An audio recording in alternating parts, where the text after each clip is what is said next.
Today's Talking Points with Laura Kuenssberg. Good morning. Hard times, but we'll have some happy times here this morning too, I promise. Measly growth, spiralling prices for longer, and interest rates up again. But let me be clear, inflation remains too high. And it's our job to get it all the way down to the 2% target and have it stay there. So mortgage costs rise too, and there's a return of the 100% house loan. £2 for a pound on your red grape, your green grape or your... Recession's probably off the table, but making ends meet is tough.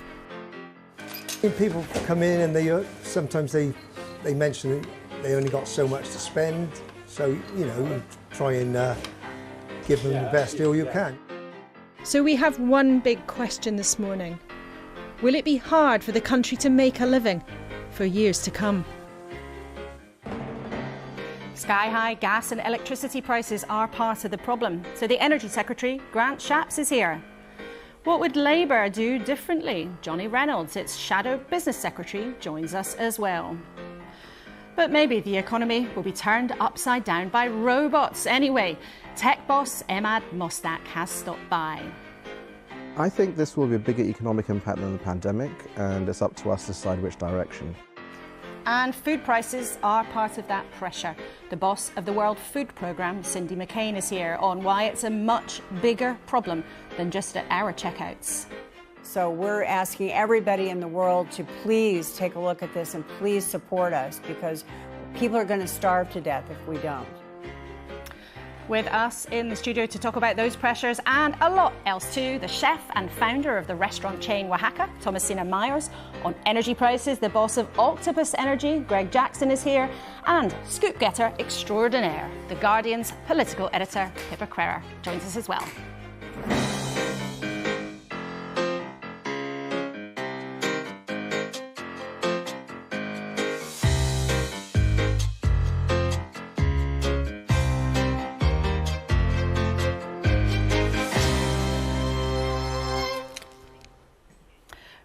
Morning, and if you are a bit bleary-eyed after Eurovision, you are not alone. And we had our own secret reporter there for us as well, who'll show us what was really going on behind the scenes.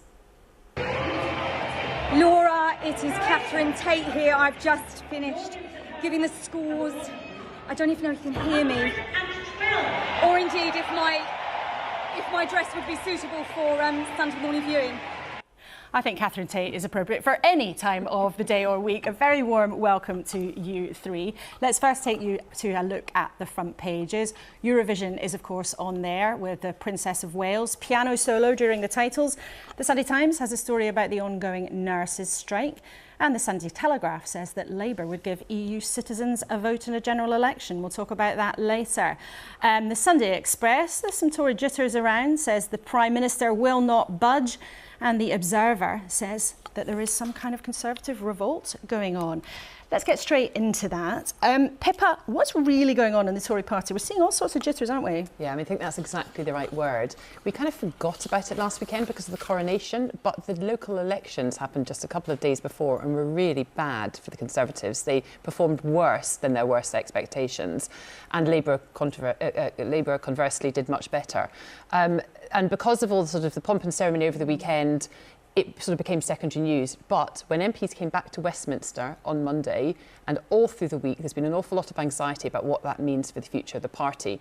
And there have been a couple of moments where it's kind of erupted. We saw that with the EU retained law bill earlier this week, which a lot of Conservative MPs on the right of the party were upset about the government. Not getting rid of Brexit legislation. And not getting rid of as much as of Brexit legislation by the deadline that Rishi Sunak had made a big thing of setting out over the summer leadership campaign. And then we saw that over the weekend with a meeting of a new group called the Conservative Democratic Organisation, which insists it's about restoring power to the party grassroots, but also there's this bit about, do we want to restore Boris Johnson to office?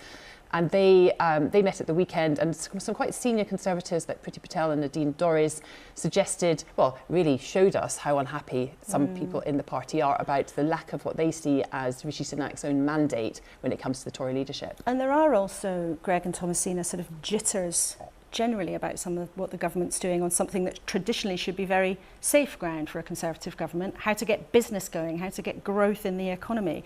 I mean, Thomasina, you know, you run a big restaurant company, huge pressures on the economy at the moment, but what is it like trying to run a business at the moment? Well, the main thing is staff, and, you know, we don't take food seriously, and we are completely shortage, the whole industry, by lack of cooks. And that we see, again, I'm a trustee of Chefs in Schools, our biggest threat to growing is a lack of cooks. And if we're going to treat public health seriously, and business, and this amazing kind of hospitality industry that puts so much money in the Exchequer's coffers from the amount it generates, we need to invest in training of our own people. If we're not going to, because so many people went home, both after Brexit and after COVID, massive people going back to Europe who took the hospitality industry seriously and really invested in it. So the labour shortage is being felt, it's very real for you.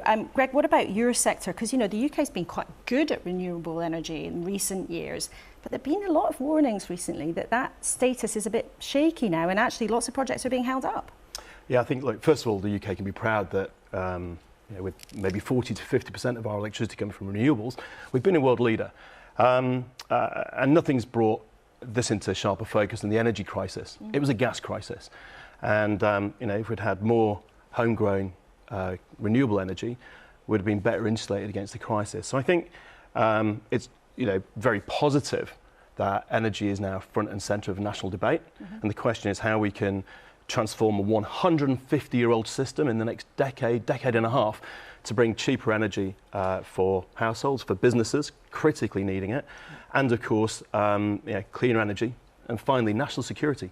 OK, well, all three of you, thank you very much indeed for now. Let's get on with the programme, because as Pippa was saying, there have been some bad Tory tempers this week, and of course, another interest rate rise.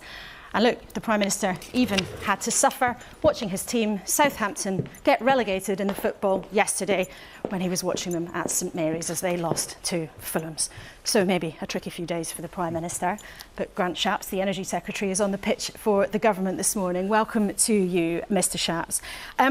Now, there have been quite a lot of jitters for the Conservatives in the last few days, and repeatedly, ministers sit in that chair and say, judge us on our 5 promises. So before we get into our conversation, I wanted to just bring viewers up to date with some of those promises. Now, you said you'd have inflation. The Bank of England said this week it's going to come down more slowly than expected. You said you'd grow the economy. It shrank by 0.3% in March and grew by only 0.1% in the first 3 months of this year.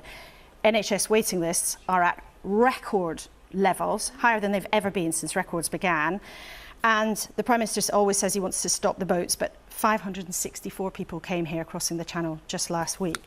So can you be straight with our viewers this morning and say keeping these pledges is harder than you thought it would be?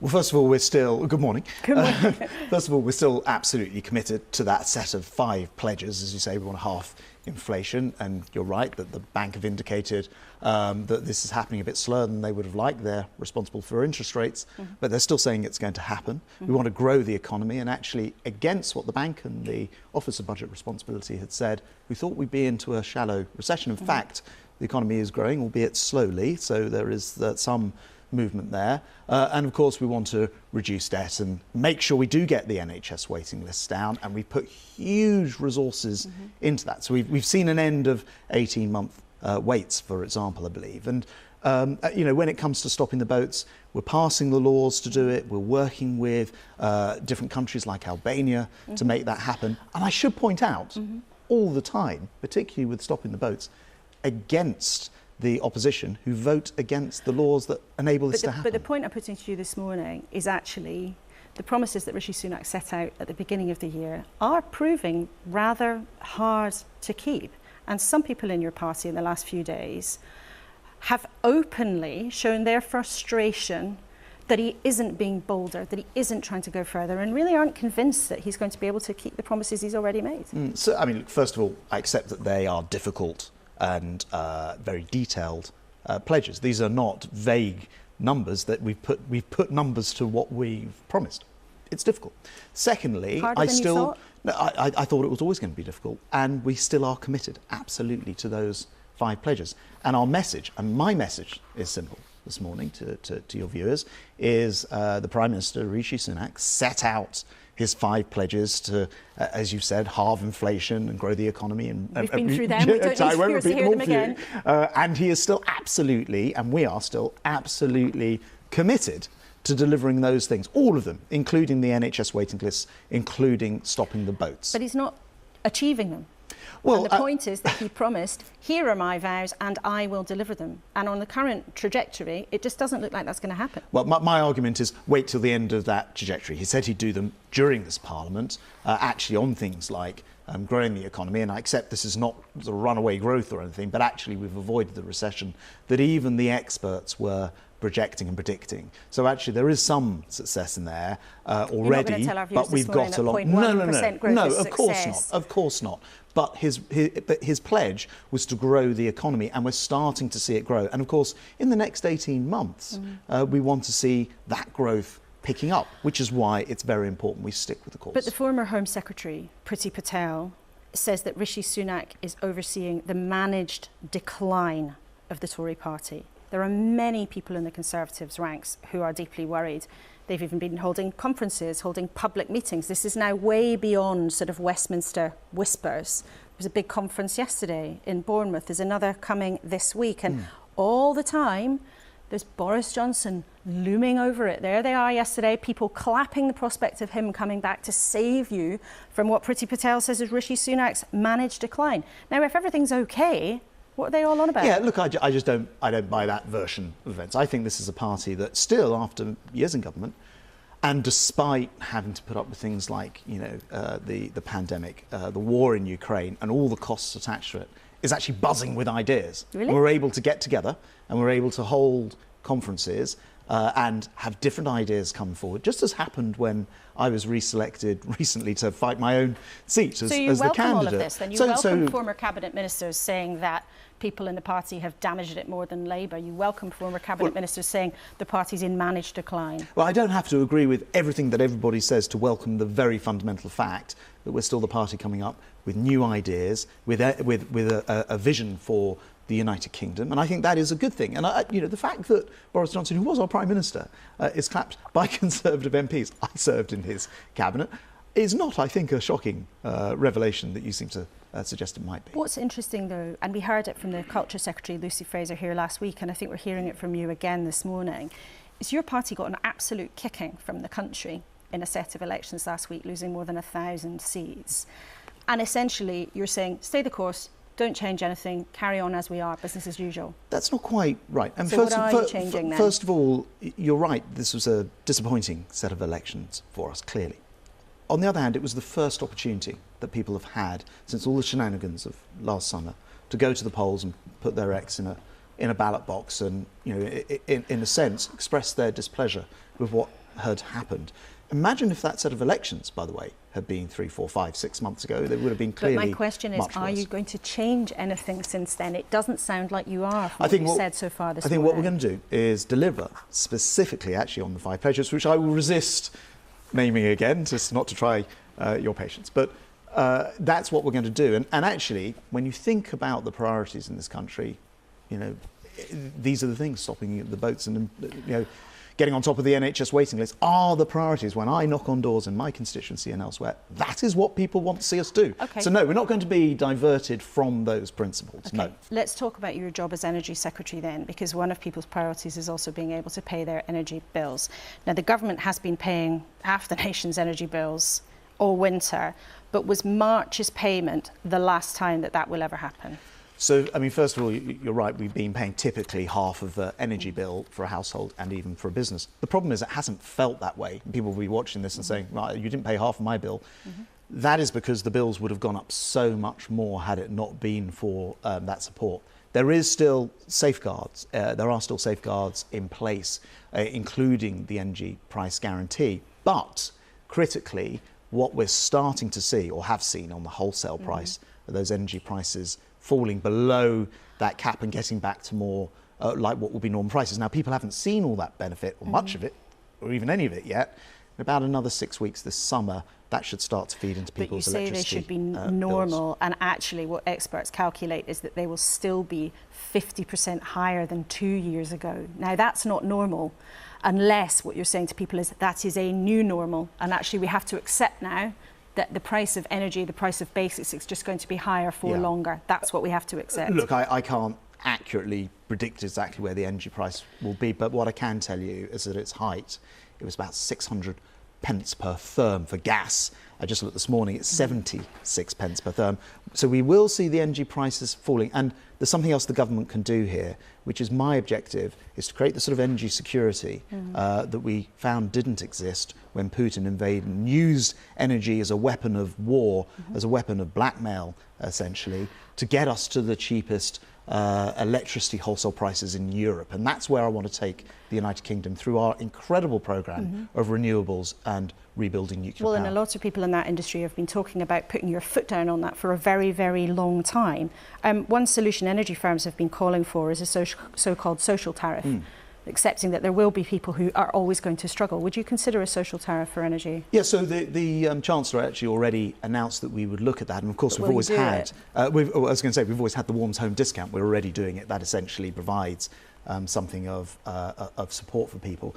But I was going to just commenting actually on what the Chief Executive of Octopus was saying. People don't realise in this country how far we've gone with renewables. Back in 2010, when this Conservative government came to power, only about 7% of our power was renewable.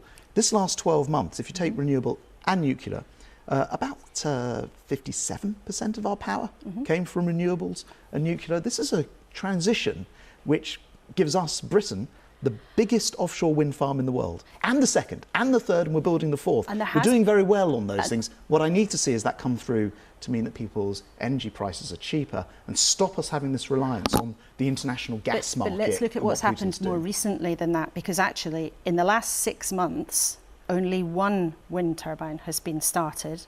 In 2022, only 2 onshore wind turbines were started in England. So there had been huge progress, but it's slowed right down. And you've heard Greg say there, actually, there's a danger renewables are going backwards on your watch. Yeah, I think that would be wind farms rather than individual turbines. But I can tell you that not only do we have, I think, about 14 gigawatts, this may not mean a huge amount in numbers of wind turbines onshore, we also have more, for example, solar in the United Kingdom than France, even though the country is geographically half the space and our weather isn't quite as good. So we do very well, actually, on onshore wind farms, on solar, on offshore. But the recent wind numbers farms are amazing. I just want to bring Greg in here. I mean, Greg, how easy is it right now to get things done, to get diggers in the ground and to get things built? I think, first of all, Grant's right. The UK can be proud of where we are. That means that we've now got the hard task of moving from a position where renewables are a minority of energy to the bit where they become the norm. And to do that, we need to unleash, tens of billions of dollars of investment we have available to build new generation. But we need the grid connections and we need the planning permission. By the way, Germany did something kind of remarkable, but also kind of challenging, which is during the gas crisis, they built 5 liquid natural gas terminals. And Germany has the same sort of bureaucratic planning constraints we have. But I think they treated it as a national emergency. And in the same way that in the pandemic, we took a 15-year vaccine process, did it in a year, we need to do the same now building renewables. Well, what do you say to that? It's plainly saying if this is a crisis, which everyone agrees it is, you have to get on with it. You've got to accelerate it. Because we already had those gas terminals, we didn't have to build them, and we already have a much bigger mix of renewable. Germany managed to build hundreds, and we've built 1. But Germany was nearly 50% reliant on gas from Russia. We were 4% reliant on gas from Russia. So we had a very different energy mix. And we do, as Greg says, we do very well with our renewable, in fact, entirely world leading. When I go to the G7, for example, of energy ministers, the rest of the G7 looks to Britain for its record on renewables. But that's the record. This is about what's next. And Greg's clearly saying to you, we've got the funds, we're ready to go, but we need planning to open up, and we need the grid connections. And these are things that are in your interest as Energy Secretary. And that is absolutely right. So to put this into perspective, we need to build, in terms of connections to our grid in the next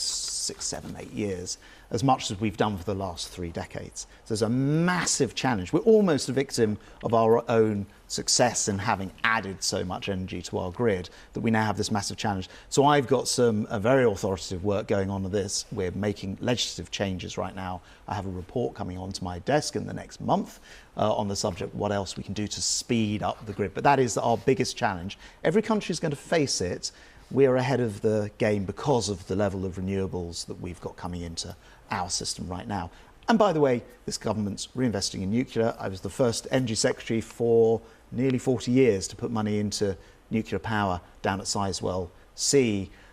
Every single nuclear reactor that runs today, bringing us the power that we need to rely on, was commissioned under the Conservatives, and we're back to making sure that we bring in more nuclear power. I want that to be about a quarter of the power that we have, because it's very important we have that reliable energy, so we can't be held to ransom by a Putin or tyrant in the future. Okay, and there have been lots of delays in the nuclear industry too, but it sounds like you want to change that. So I've set up Great British Nuclear. Thank you very much indeed for coming here, and when that report on the National Grid lands on your desk, maybe you'll come back and tell us about that then. Thank you for coming in. Now, if you want to share what you thought of what Grant Shapps had to say to us, by all means, please do. You know, you can always email us, kuenssberg@bbc.co.uk, or use the hashtag BBC Laura K.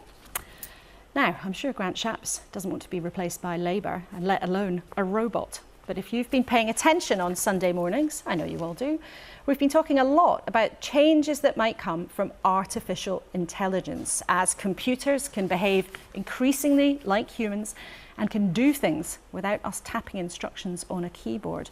Now, one of the most important people you might never have heard of is Emad Mostak, the founder of Stability AI, one of the leading firms that's British in the field. And he stopped by the studio for a visit, and we talked about what AI might really do. So what artificial intelligence could do was there's this concept of big data. And so it took all your data and then largely was used to serve you ads. This is a new generation of artificial intelligence called generative AI. And the best way to think about it is really talented graduates that occasionally turn a bit funny. So they can paint, they can draw. Half of all code now generated is AI generated. And they understand concepts. And this was the missing part from the logical big data rational part, this new principle-based analysis. And again, when you use this for writing text, for generating images, audio, it feels very human. So let's talk about some of the things that it can do. And I know when you're trying to explain people, sometimes you use images of a Labradoodle. So why not? Let's show them to the audience if we can. What do these images show, right? Because they're not real, are they? They're not real. So this is one of the models we created called Stable Diffusion. It drove a lot of those avatar apps that you kind of saw. So you would say, I want an image of a Labradoodle with a hat saying happy birthday on it, with balloons in the background. And so what we did is we took 100,000 gigabytes of images, 2 billion, and then a supercomputer 10 times faster than the fastest supercomputer in the UK, and squished it all down into a tiny file that fits on your smartphone, that understands all these concepts. So you could say balloons, things like that. And the next step of this, you can say, make it shaggier. You can say, put it in a stained glass window. You know, add a cat as a friend. It understands all these concepts in just a few gigabytes. We asked, as you might imagine, also to create a female presenter of a current affairs show, and we can show people what it came up with. I mean, I suppose it's fun to think about these sorts of images being created, and you can put something into a computer and it gives you something that's sort of entertaining and creative in that way. But a lot of people think about AI and suggest that actually it might lose lots and lots and lots of people, might lose their jobs because of it. I mean, you know, she might replace me in a few years, but this is serious, isn't it? I think it's serious, and this is a question that's occurred with every single technological advancement. Like, you can take amazing photos on your Google Pixel or iPhone, but there's still more photographers employed now than ever. I think what happens is that a lot of tasks become easier because the easiest thing for us to do as humans is talk like we are now. Writing is harder, especially writing concisely, really hard. Generating images is the hardest of all, and that's PowerPoints, that's image generation, and then video. Like, there's a whole crew of experts here. But we face a lot of frustration in our jobs when we're trying to convey concepts, when we're trying to talk and tell stories. And I think this reduces the bar for that, so we can tell better stories and become more productive. But we have to be careful and move fast. Well, the Chief Scientific Advisor, actually, who's just stepped down, Sir Patrick Vallance, I mean, he suggested that the impact on jobs could be as big as the Industrial Revolution. That kind of scale of change. Is that right? I think this will be a bigger economic impact than the pandemic, and it's up to us to decide which direction, because so much of our world is about knowledge work, telling stories. All of finance is just basically stories. And these allow us to tell better stories and absorb stories better. Right now, we're having this discussion and people are listening to it on TV. What if your Siri or your personal assistant could automatically log that, have it relevant to wherever you are? You're an accountant, you know, you work in a hairdresser, and capture that information seamlessly. That's where we're moving to. And again, the impact is an army of really talented grads that will become increasingly specialized at your fingertips. But to a lot of people, it might sound frightening. You know, that pace of economic change, you're suggesting something that could be as hit to the economy as big as the pandemic. Yes, and it could be for the positive as well as the negative. So on the one hand, you had a report coming out by OpenAI and other academic researchers that said up to 44% of tasks could be affected because they become incredibly easy. But on the other hand, you have Goldman Sachs saying it could add 6-7% to GDP. Why? Because you can do more. Everyone can do more. They keep their jobs, but they do their jobs better, and it creates abundance. It does, though, present some other challenges. And you were one of the people who was a signatory to a letter that we talked about on this programme, actually, about the threats of the most advanced part, the most advanced type of artificial intelligence sort of spiralling out of control. Now, you said that it could be an existential threat. What do you mean by that? So the origin of this is labs such as DeepMind, which is owned by Google, and OpenAI, which is funded by Microsoft. We're trying to build artificial general intelligence, an AI that could do everything. And that's kind of scary, because what if it can do things better than us? If you have a more capable thing than you, what is democracy in that kind of environment? This is a known unknown, because we can't conceive of something more capable than us, but we all know people more capable than us. So my personal belief is it'll be like that movie Her with Scarlett Johansson and Joaquin Phoenix. Humans are a bit boring, and it'll be like goodbye, you know, you're kind of boring. But I could be wrong. If we have agents more capable than us that we cannot control, that are going across the internet and hooked up, and they achieve a level of automation, what does that mean? And what could that mean in the worst case scenario? Worst case scenario is that it proliferates and basically it controls humanity, because you can have 1 million of these things replicating effectively. But we don't know, and those are the worst things, because when you're dealing with uncertainty, you have to minimize for maximum regret, and you have to take care. And we've not seen technologies like this that can proliferate so quickly. But if you are, and you have made that decision to have your technology open, to use open source, to use the jargon, but if it is all open, isn't there a risk, therefore, that it actually could fall into the wrong hands? Isn't it more dangerous to have it all out there? By having it open, it means that it's battle tested and stress tested. And so we've seen loads of people doing research around how can we improve data sets, how can we build detectors? Whereas on the other hand, you have these other technologies, complete black boxes that you don't know what happens. That technology itself can be replicated by bad actors, or it can just be stolen by bad actors. The operational security is poor. And these are just, they fit on a thumb drive. Right now, there are 2 companies in the world that can produce the most advanced level of artificial intelligence where there could be very serious threats. You're saying that within 12 months, that could be everywhere, and it could be in the hands of people who wish to do the West harm. It could be a dozen, 2 dozen, yes. And so we need to have some international standards around this, and we need to help, because a lot of the things around the unpredictability of this is on the outputs. One of the things I think we should implement in the next 6 to 12 months is don't use the whole internet crawled. Use national data sets that are highly curated and reflect the diversity of humanity, as opposed to the Western internet as we see it. And these models are more likely to be stable. They're more likely to be aligned with humans. You say it's urgent, and you've made that very clear, but do you think that governments are moving fast enough? For me, this is like COVID before Tom Hanks. And then Tom Hanks just changed it to, we need policy now.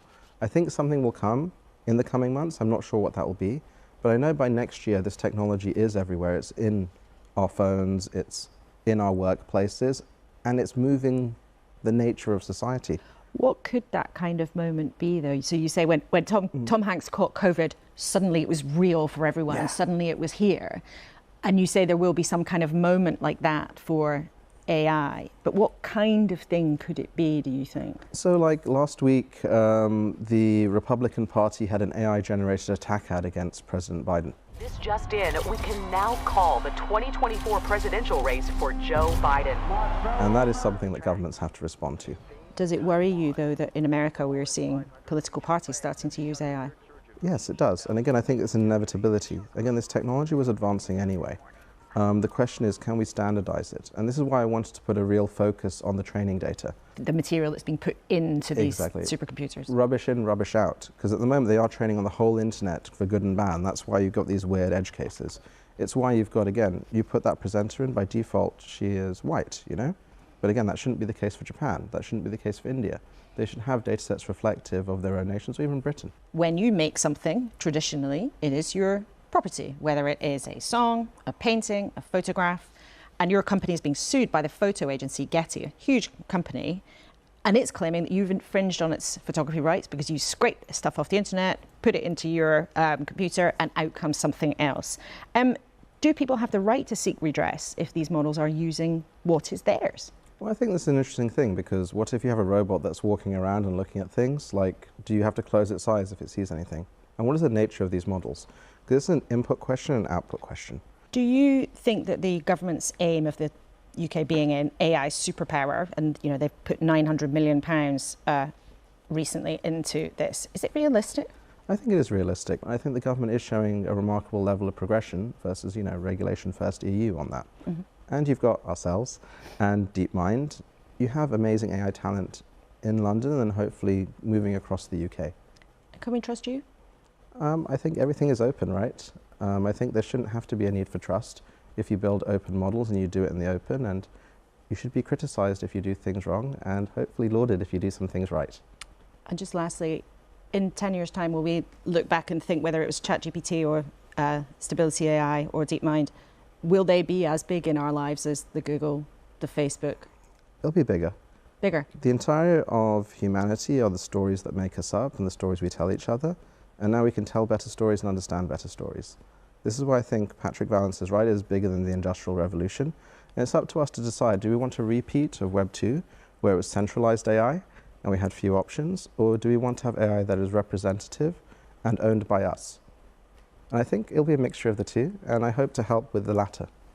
Emad Mostak, thank you so much indeed for coming to talk to us. It's been a fascinating conversation. My pleasure. Thank you. The very certainly not boring Emad Mostak on what might be coming from artificial intelligence. Well, let's talk about that with our panel, Thomasina Myers, Greg Jackson and Pippa Crerar. Now, Thomasina, this threat and opportunity from artificial intelligence is already starting to have an impact in business. I think we've found some pictures of a restaurant in Japan where robots are already serving people. Can you see sometime soon in your businesses this actually playing a role? Well, I mean, we've always, Wacker loved tech and embraced it. And I think things like paying bills, there's nothing more frustrating than waiting to pay a bill. Once you've eaten, you want to just leave. So stuff like that is great. It's interesting. Things like cooking, it's very physical, it's very tangible. And particularly when you look at healthy foods, good cooking, what makes us well, I still think there's a really human role in that. And actually that's what I really love about my job. It is so physical and it's in a way completely cut off from tech and the web. There's something wonderful about that and kind of wholesome. The route to kind of happiness is to kind of break and share bread. So it's interesting. I think on some sides it will be really, really pivotal, but the actual art and craft of cooking, I'm wondering how much. So that sort of human contact, I mean, it was interesting, you know, when we were talking to him, Greg, he was talking about, you know, humans can do more of the really, really human stuff and machines will be able to do more of the more boring stuff. But that does have a huge risk to jobs, right? And in your own company, you're already using AI, I think, to answer customer emails? That's right, yeah. I mean, first of all, we should say our company is very fast growing, and so we created 5,000 jobs over the last few years. But during the energy crisis, we've had to really increase the amount of time and effort we spend talking to customers to help them through. And one way we've done that is augmenting our team with AI. And it's the equivalent of 250 people's worth of work it's doing at the moment, answering emails. And the interesting thing is that emails that are kind of broadly written by the AI achieve a higher satisfaction rating than ones written by humans already. And by the way, 6 weeks ago, we weren't doing any of this. So it's now 34% of all our emails in 6 weeks. So in 6 weeks, you've now got machines, computers doing the work of the equivalent of 250 people, and your customers enjoy getting an email from a machine more than they did from your customer service representatives. That's right, and I think governments need to understand the pace at which this economic dislocation could occur. Like in the long run, new technologies have tended to improve the economy, but for short-term effect, or for certain groups of people, it can be really destructive. And given the pace of AI, we need to get onto this now. Also, you know, look, there are a couple of other threats, right? AI getting in the hands of bad guys. You know, if it can write great emails for us, it can do some very bad things for bad people. And just briefly, Greg, I want to just get a quick reaction to you from what Grant Shapps was saying about energy. So there are clearly challenges there, and he was sort of trying to say we're well ahead, but we've double-checked the figures, and Renewables UK said there was one project in 2022 doing onshore wind in England with 2 turbines. That sounds like all that progress might be thrown away.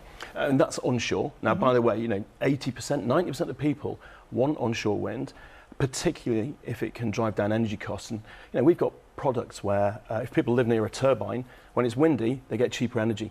That's the way we need to reimagine energy so that people benefit from this renewable revolution. And right now, you know, we have to get on with it because it'll drive prices down for homes, for businesses, and of course, the UK's got a chance to be creating this entirely new industry. It's not just AI, but clean energy is going to be huge. Okay, well, let's talk a bit about food prices, because that's such a big part of inflation. And this week we were lucky enough to talk to Cindy McCain. Now, rocketing food prices are a huge reason why we're feeling poorer in this country. And this week the government's going to have the food businesses in, talk to them about what's going on. But the impact, of course, isn't just here, it's right around the world. Now, Cindy McCain, you'll know from having been married to the late politician John McCain. He was a huge politician for many years in the US, but she's now the new boss of the United Nations World Food Programme. And we were able to speak to her from Nairobi a few days ago.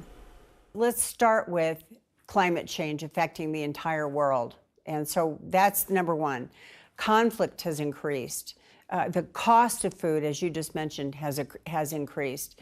And now with the possibility of the Black Sea Grain Initiative not continuing, this compounds everything. The food prices go up. Of course, we need fertilizer to come out. It's made the world a very dangerous place with regards to food security. So we're asking everybody in the world to please take a look at this and please support us, because people are going to starve to death if we don't. Even in a wealthy country like the UK, people are really struggling with the cost of basics.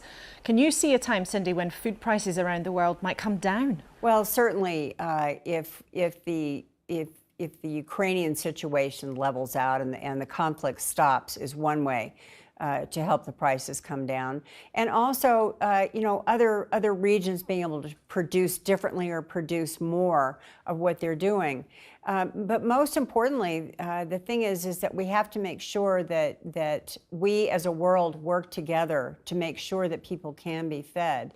But here there's been some evidence of companies, big companies, making profits more than they really require. Have you seen evidence of profiteering?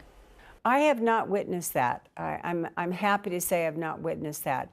But I do understand the urgency, and I do understand the people in the UK.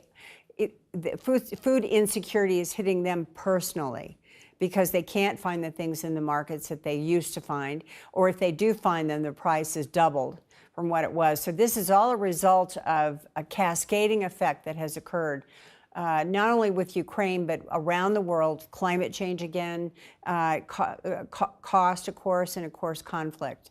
Do you think we might have to just get used to not eating some kind of foods because of climate change? Oh gosh, it depends on the region. You know, I mean, I know I've heard that there's a shortage of fruits and vegetables around the world, lettuce especially, as you mentioned, milk.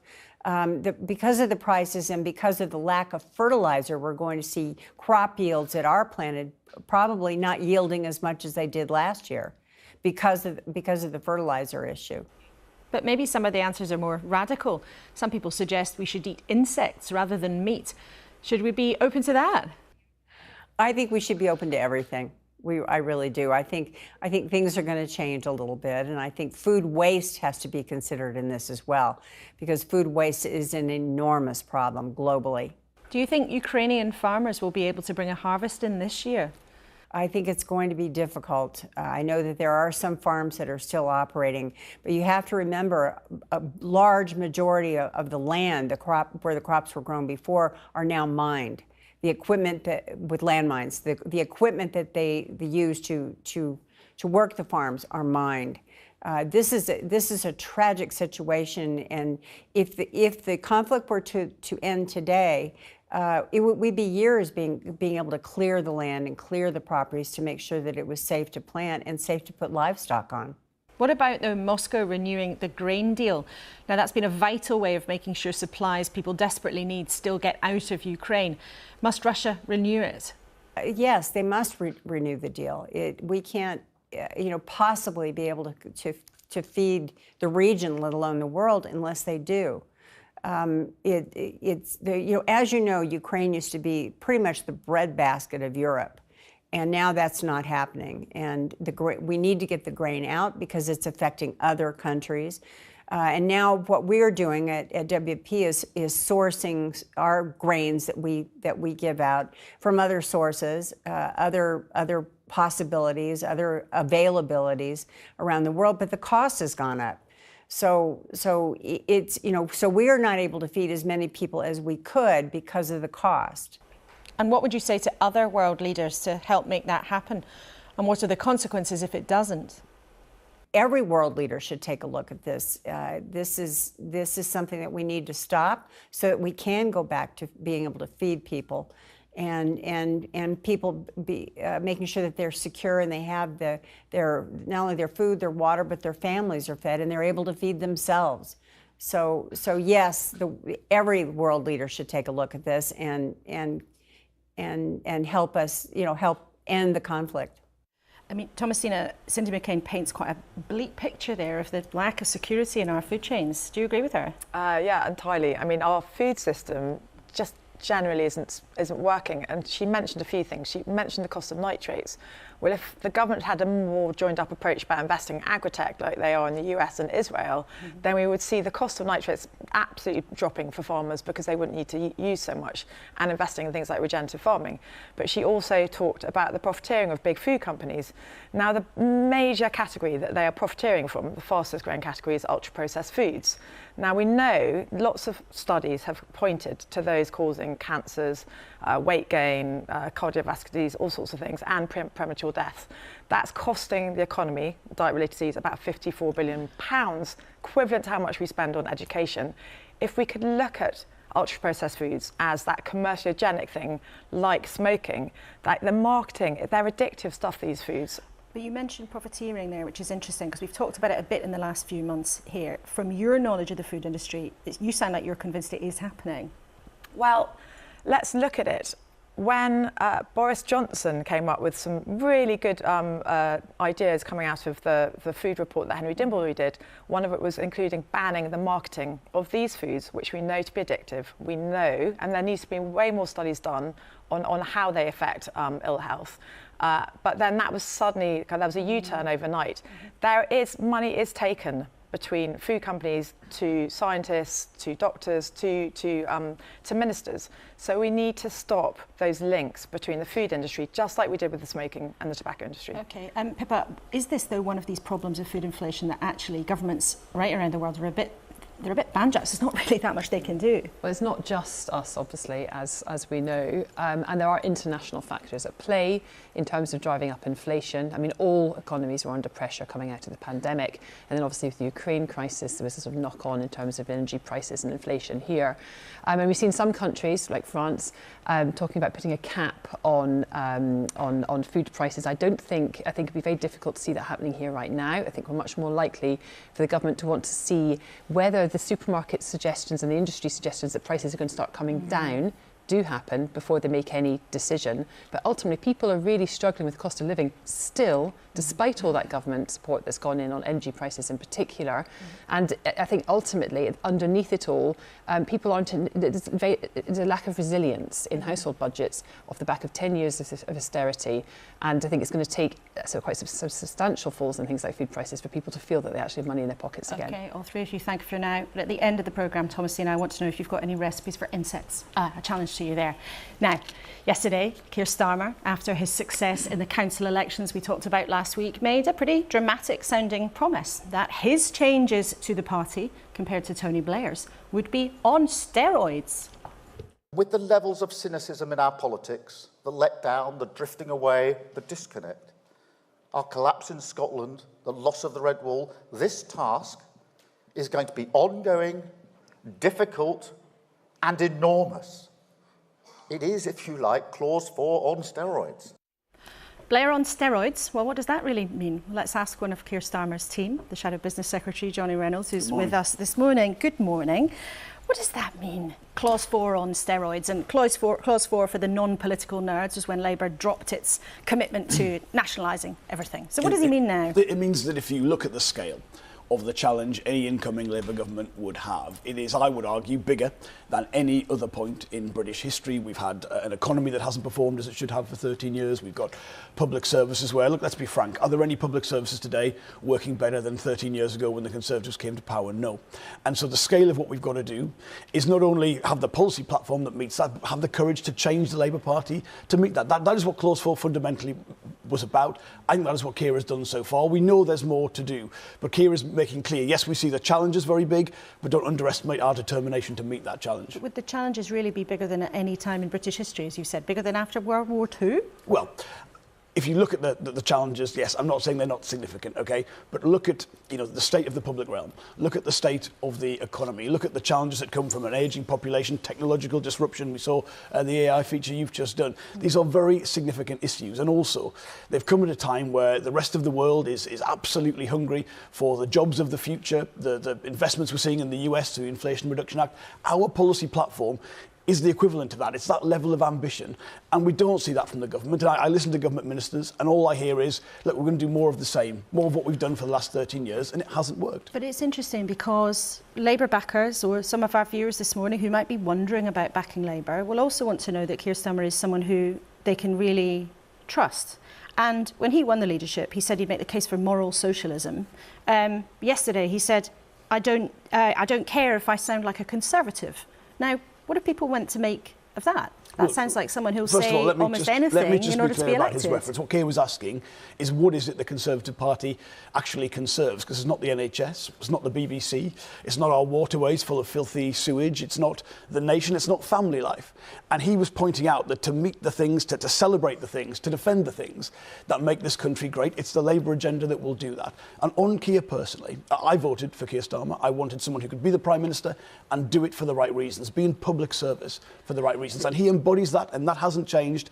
And I think simply taking, yes, the statement and values he had in that leadership contest, but recognising we've had things like the pandemic and that it's affected how much money there is to spend on public services. That sensible approach to his ambitions should be celebrated. We've got to recognise the environment we're in. But you do accept then that he has, as you might put it, been on a bit of a journey? I'm not saying if that's right or wrong, but he has moved. No, I don't. I think that Keir Starmer, I voted for in the leadership contest, has fulfilled everything I wanted to see from him, whether I was in his team or not, but simply to recognise that there'll be limitations, of course, on any incoming Labour government. There'll be limited funds, there'll be priorities we have to make. Of course, that is what he's got to do as we approach the election, as we approach the manifesto that we will put forward. But I think it is absolutely the same Keir Starmer that I supported, and I celebrate that. But as a Labour politician, would you care if someone said, oh, you know what, listening to him on a Sunday morning, he sounds a bit like a Tory?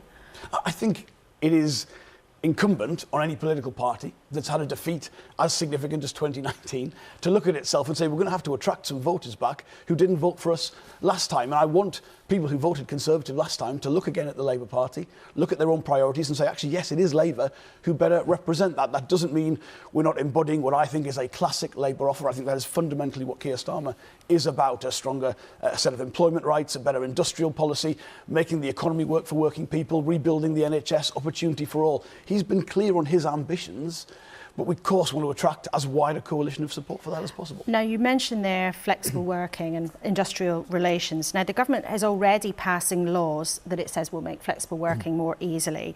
What would you actually do differently? Well, look, there's been some speculation about Labour's policies. I should say what you've seen in the papers is not the final policy statements we'll make at the manifesto. It's part of our process. It's what we've got to deliberate on. There'll be amendments that will go on and do it.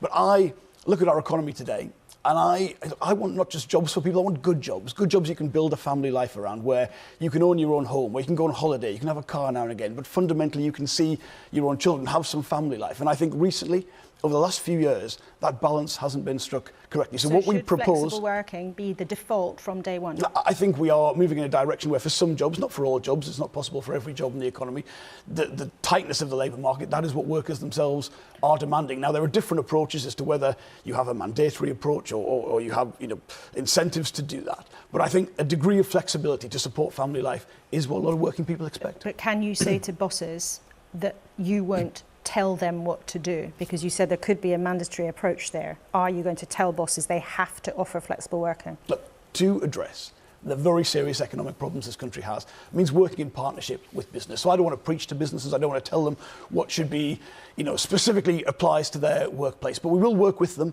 and I do think people look at things at the minute and say, look, you need jobs that you can have a life around. And I think the best employers recognise that, they use that to attract talent. We'll work with them to support that agenda. Let's talk about something else that is mooted as being on your agenda for the next general election. Can you confirm that Labour has plans for giving EU citizens who've settled here the right to vote at general elections? Oh, again, the speculation on this is not our final policy position. This is part of our manifesto process. We do want to strengthen our democracy. We believe if people make a contribution to this country, if they live here, there's an argument for having them involved in that process. But we will set that out in detail. As I say, this is part of how we make policy. It's a democratic process involving the whole breadth of the Labour movement. But if people are making a contribution to the UK, let's celebrate that. So it sounds very clearly that you think that should be the case. No, I'm not saying we're going to get to that point yet. There'll be different ways, different specific measures to do that. But I think we've seen from this government actually measures to try and discourage people participating in the democracy we have. We want to do the opposite and encourage more people to be involved. And is it possible you would also consider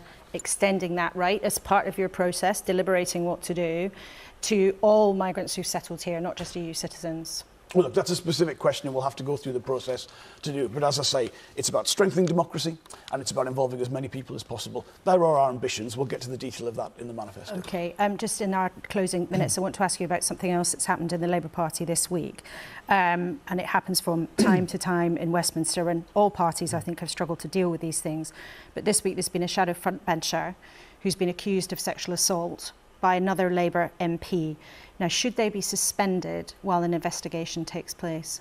Well, look, there's always more to do on this. We have changed our procedures in the Labour Party. There's an independent process now. It's free of any kind of political interference or any political factors that are as part of that. Now, I don't know the specifics of this case, so I can't comment on them particularly. But usually, where a complaint were to be made, there would be a process of a suspension while that investigation was taking place. But because it's independent, I wouldn't know the details of that. But your view generally is that that should happen?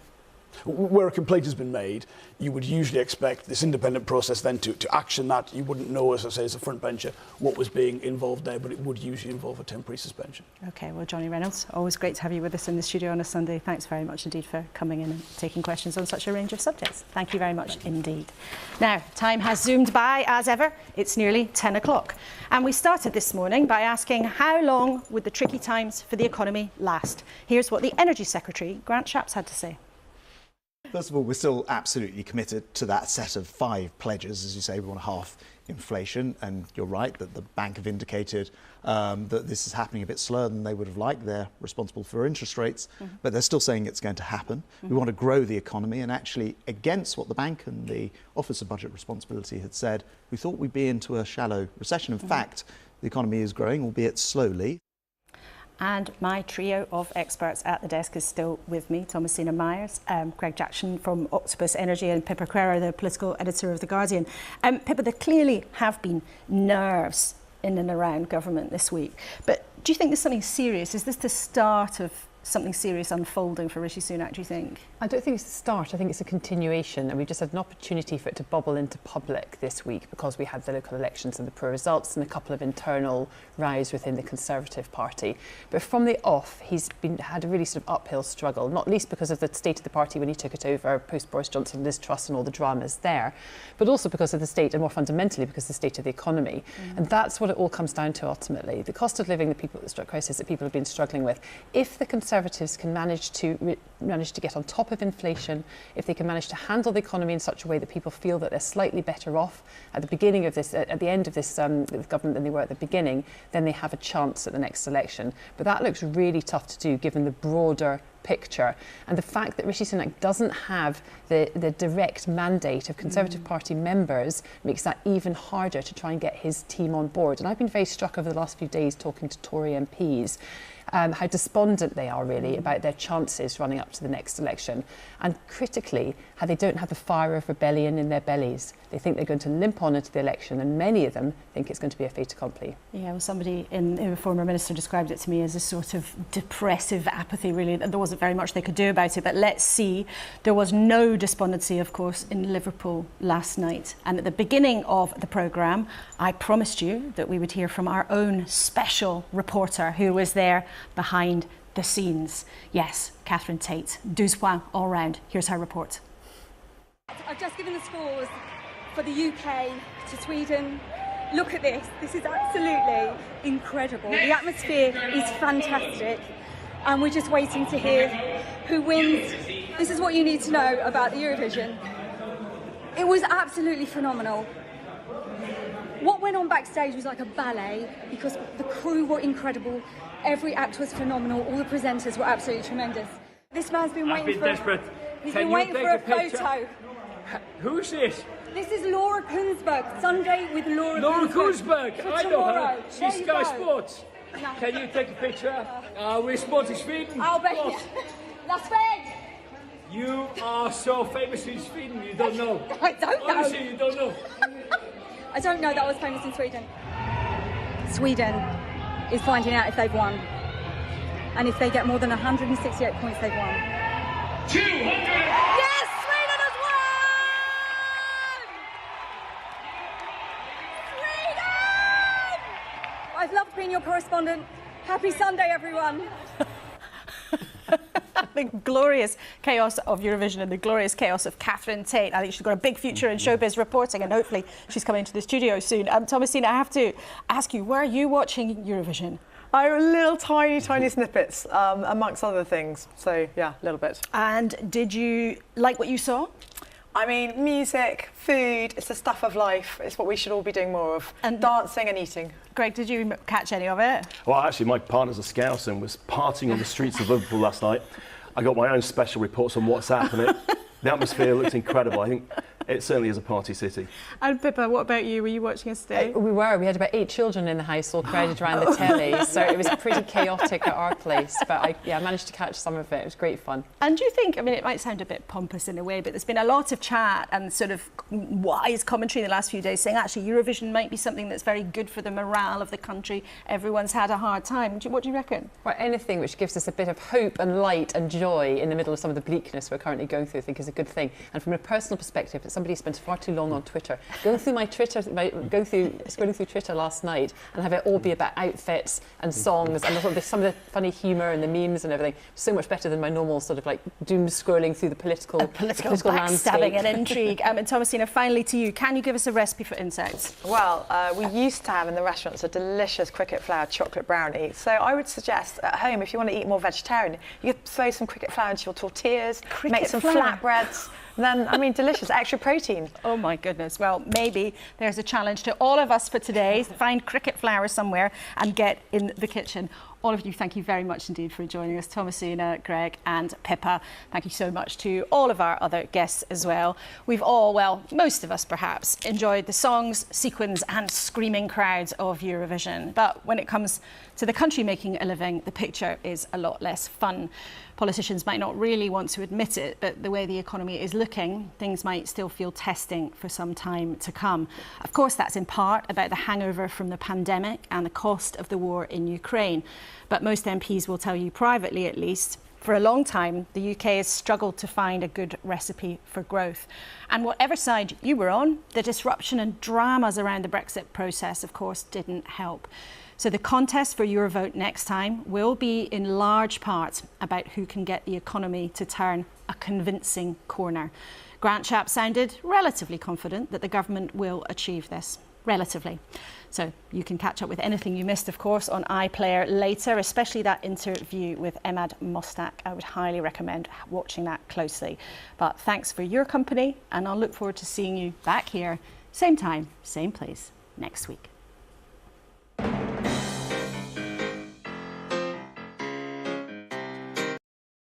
don't know about the same time. I don't know about that. If I'm awake, you'll get me at the same time. But if I'm not, you're going to have to wait until I get the fuck up. So, you know, have me spliff, cup of coffee, then you'll be on the TV. Anyway, why would you want to eat bugs if you're a vegetarian? Can I just ask that question? I mean, don't bugs have little brains as well? Poor bugs. Hang on a minute. What? Poor little bugs. Poor crickets. Minding their own business. Doing crickety things. Like Jiminy Cricket, you know. His little hobnob boots on and shit. Next thing you know, some twat fucking gobbling you down. Poor little bugs. No, I don't think any vegetarian would be interested in eating a plate of crickets, to be fair. Like I said, we can just eat the rich. No one's going to miss them fucking retards, are they? Mind you, they probably taste awful, the rich, don't they? Blech. Just saying. I'm going to roll a spliff. You know what, I'm so glad that I actually watched the political show and no fucking retard said the word house. In any sentence whatsoever. I'm a happy man. Happy man indeed. House prices are fucking... I hate that fucking subject so much. It's just because it's so stupid. Just build council houses, muppets. Because everybody's renting as a landlord, and landlords can charge whatever they fucking want, plus their mortgage. That's the problem with private renting. Because everyone believes that people who... hold on, I'm getting all the way over here. Sorry, I have to grab something from over there. People always think, oh yeah, you know, paying rent, my landlords. I'm like, fucking shut up. Why do you think you're renting your house out? You want to make a profit? So that means you charge your mortgage and then some. So if you are used to an income, shall we say, or whatever. Let's say you rent your house out or whatever for, say, 100 quid. Just making this shit up. But let's say you rent it out for 100 quid. Your mortgage is 50. So you make £50, right? But if the fucking Bank of England, in their wisdom, because they want to beat inflation, go, well, we're going to have to stick a fiver on that. Well, you stick a fiver on as well, then, don't you? You don't need to. You could take the fiver, so then you only make £45 profit. So the renter has no rent increase or whatever. But that's not how it works. We're human. He's just going to pass on the cost. Kind of shit. So, no. Don't rent houses in that terminology of buying one. You need to get the government to just build fucking council houses like they should have done after Thatcher sold all the housing stock. And then the government can literally control the rent themselves. They don't need to make any stupid fucking laws to control the rent. There'd be more housing stock, which means eventually the prices to buy a gaff will come down, or rent one will come down, because you're going to have to charge good rates, aren't you? So it's going to have to be pretty close to the fucking mortgage rates that the person's paying or whatever. Right? That's what we need to do, to build houses. It's not that fucking hard. Well, it is for fucking Tories and the Labour Party, apparently. It's both fucking up their arse of businesses in terms of the people who own the land, which I always find interesting anyway. Like, you sell land to a bunch of land people or whatever, and they don't build the fucking... Well, can we just take the land off them then? And just say, well, use it or lose it? There should be a... what do you call it? Like a clause or a time. What do you call that? A sunset clause? You know what I mean? Like, where the government says, okay, you can buy the land for, I don't know, 3 years, maybe, give or take. And if you don't fucking build anything on it that's useful in that time, we'll just take it back off you. And you can sue us for the fucking money. I mean, let's face it, all the land's owned by the fucking state anyway. The Crown, specifically. You don't buy land in the UK, you can only rent it from the Crown. Everybody should know that, right? Everybody should know that. You don't buy land, you only rent it. You can't officially buy land in Britain. Which is a good thing. The thing is, you can lease it for fucking aeons. No one thinks about, like, fucking got 5. Like stately homes and all that shit, they're all leased. We don't own them though. We claim the land.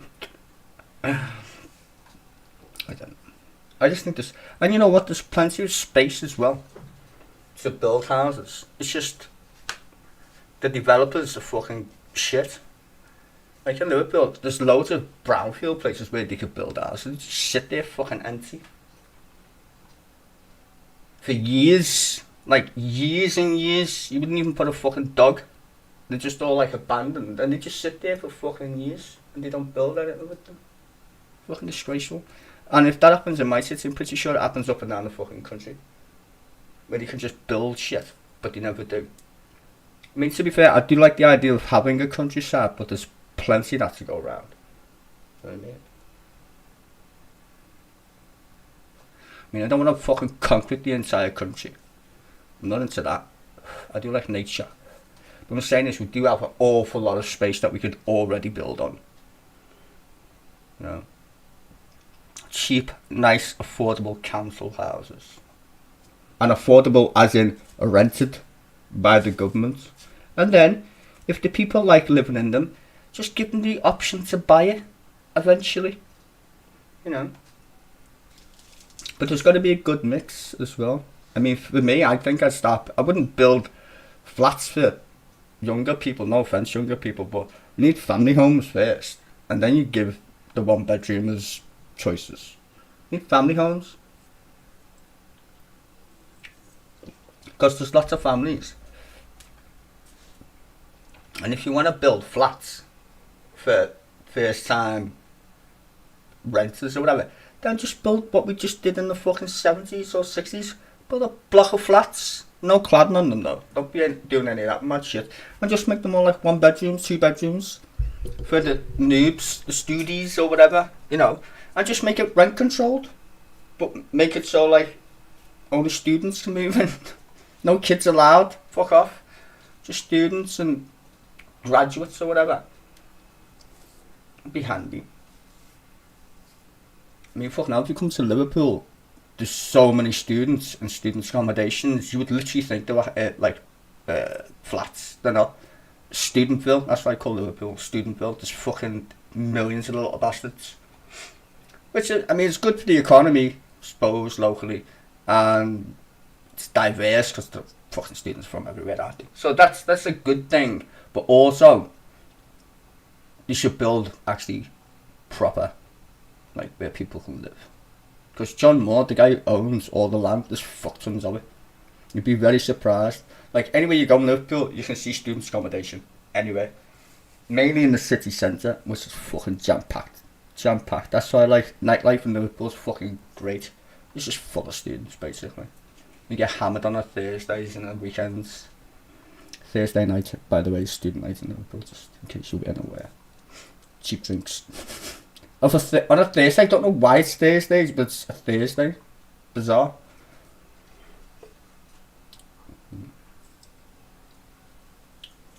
Don't know, the students get the day off on Friday or some shit. Fuck knows.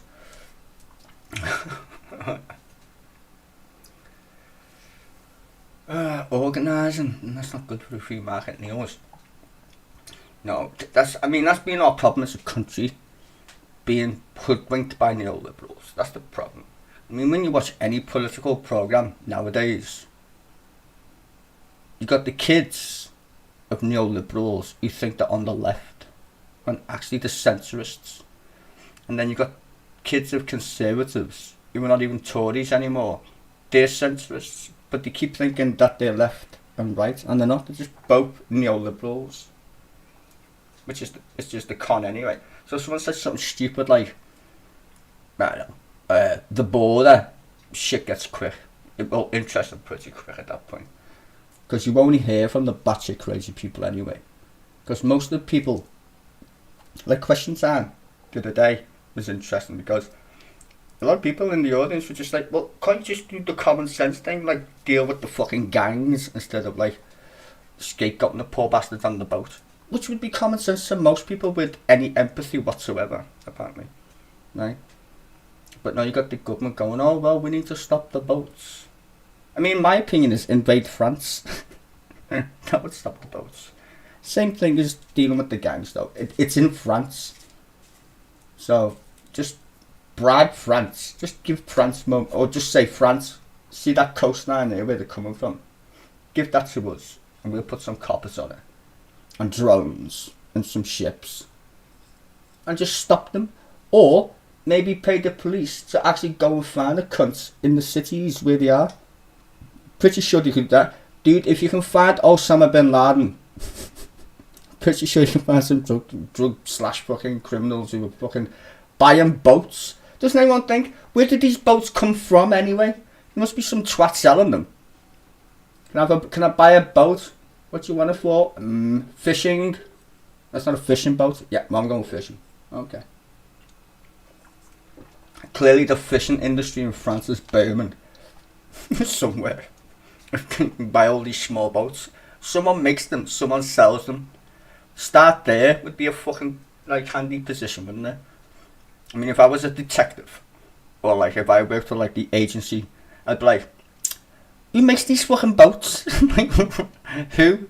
Where did they get all these fucking mad dinghies from anyway? Do you know what I mean? There must be a shop in France that literally sells boats to these mad fucking cunts. Right? And they must have a fucking good profit margin. Clearly. Because they're always fucking selling them to these mad fuckers. Sending these poor people to their doom. Why would you want to come to Britain anyway? Fucking hell. It's a disaster zone. I bet they get here, realise it's the Tories that are in charge. I bet you know what they did, right? Some poor bastard in like Afghanistan was watching the TV, recorded from when Tony Blair used to run fucking Britain. And it's like, oh, I'd like to live there. Looks good, you know. Waiting times are down. Hospital fucking satisfaction's at all-time high. The trains worked way better than they do now. You could get a GP. No such thing as a food bank. Going to Britain now, mate, it's even worse than the country that they fucking fled. Mental. But they get here and feel sick. They're like, fuck, we should have stayed in France. What am I doing here with these mad fucking Brits? Even the French are like, I don't know what's the matter with the Brits. They don't even riot anymore. Or like, going on strike in the most pussified way. And then all on news media fucking castigates the strikers and doesn't call them. You noticed that as well. I noticed this the other day. It's like the propaganda between like American politics and ours is virtually the same. Because it's like the British public don't want people going on strike. It's like, you do understand that people on strike are the British public, right? They are not indifferent. It's not like a nurse suddenly decided not to be the British public because she got a fucking job as a nurse. I'm pretty sure she knows better as a taxpayer where their taxes are going, because she fucking works for the fucking place that she's actually paying taxes for. Point out the obvious. Do you know what I mean? That's how, like, people who work in the public sector, they're not British public. They are. And that's why you should get your support. Is it inconvenient? Yes. But that's how we got most of our rights. Not by a bunch of fucking idiots whining on TV. Do you know what I mean? About, oh, the nurses are doing more harm. No, the fucking government's doing the harm. I mean, look how shit Britain is since the Tories took over. It's fucking disgraceful. People have the right to fucking be angry. A bunch of idiots running the fucking country. I mean, at least when Tony Blair was in power, we had something to argue about. He invaded a fucking country. Right? That was a moral question the country struggled with. Because one, it was fucking illegal. And two, what was the point? Right? What was the point? People could argue Afghanistan was a thing because of 9/11. Okay, fine. I'll give you Afghanistan. Iraq had nothing to do with 9/11.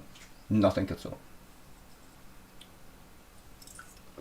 And the idea that Saddam was creating terrorists was just a bullshit lie. You know? They made terrorists when they invaded Iraq. They fucking made them. Stupid cunts.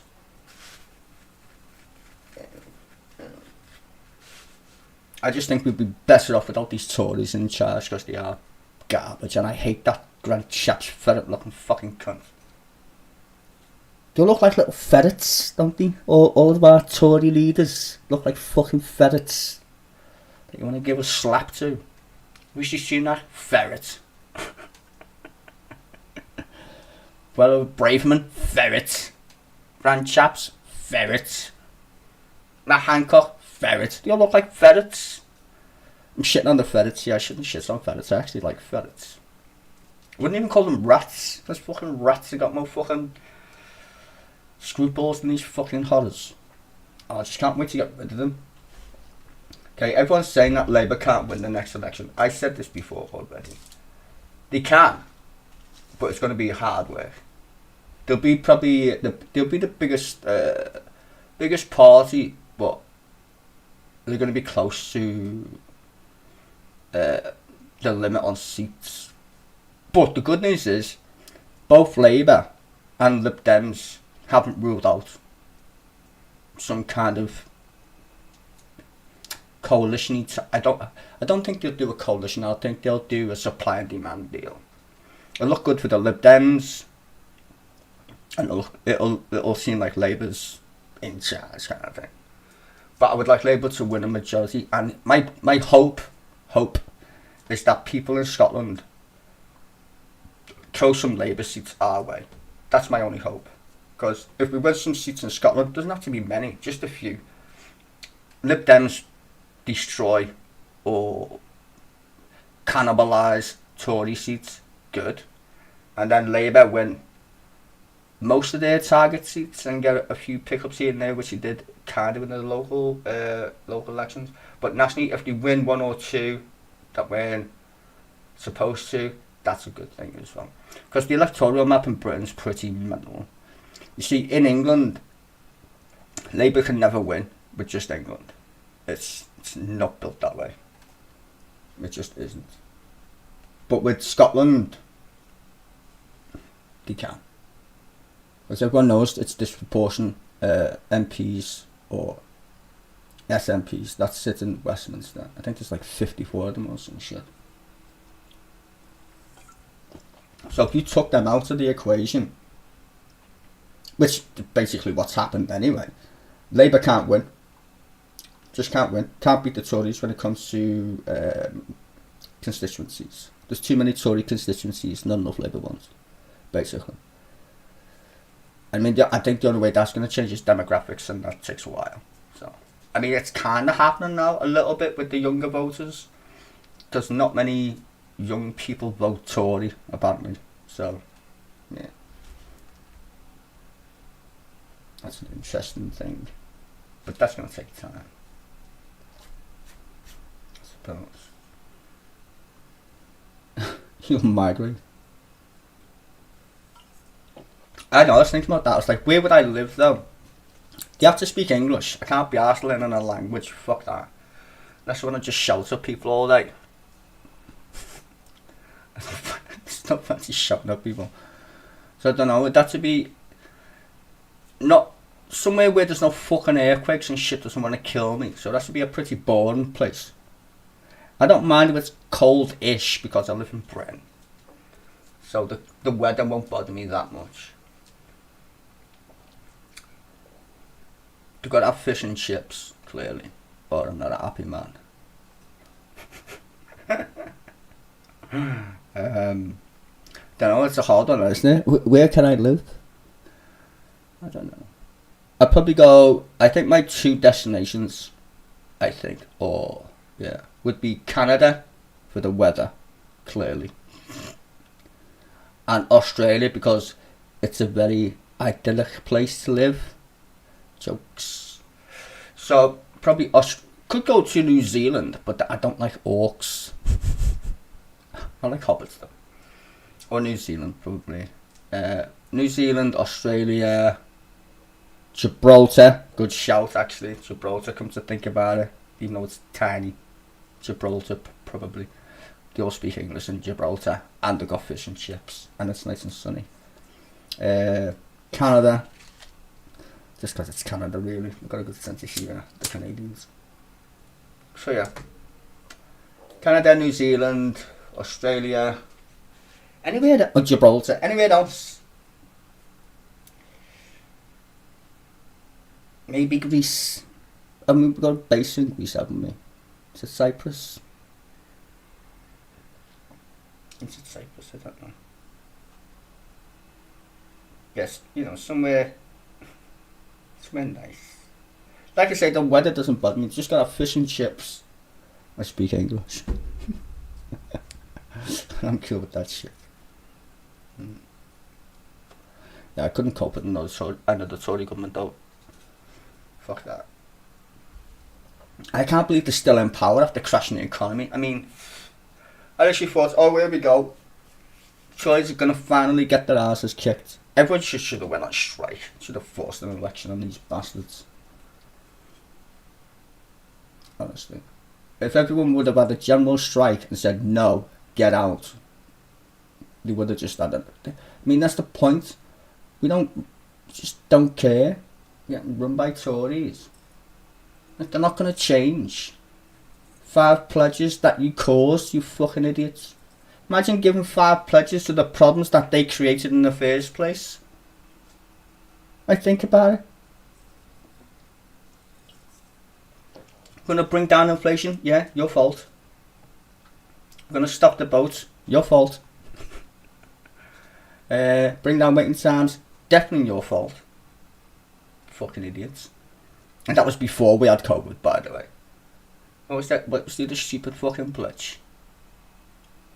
Halve inflation. Stop the boats. Is it cost of living crisis or some shit? Their fault. I'm just going to blame everything on the Tories. Joe Biden wins the next fucking election in America. Tories' fault. If Putin has a fart, Tories' fault. Just blame the Tories because they're a bunch of useless fucking cunts anyway. You know what I should do, right? I should do a little video instead of just talking over or at the end of my show. So I should just do a video. The chronological fucking madness of the Tory party since 2010. That's what I should do. A documentary on the fucking Tories' rule over Britain since 2010. Up to Rishi Sunak. Because it's basically over for them now, isn't it? They're toast come the next election. They're not going to win, thankfully. People hate them fucking too much. Or bored. To be fair, was it last year, year before, last year, middle? More or less last year, I've been saying this. It's like the 80s. It just reminds me of the 80s in Britain. It feels like the 80s kind of thing. Without the music, sadly. Wish we had good music. Music stays fucking garbage. Not as useful as the Tory party. I mean, you can get some good tunes, but very far between. I think we shall go and live on our compound at Mavis's gaff. You know, open up your gaff to us, Mavis. We'll all come and pitch our tents on your field. A little commune. I'd love a farm, to be honest with you.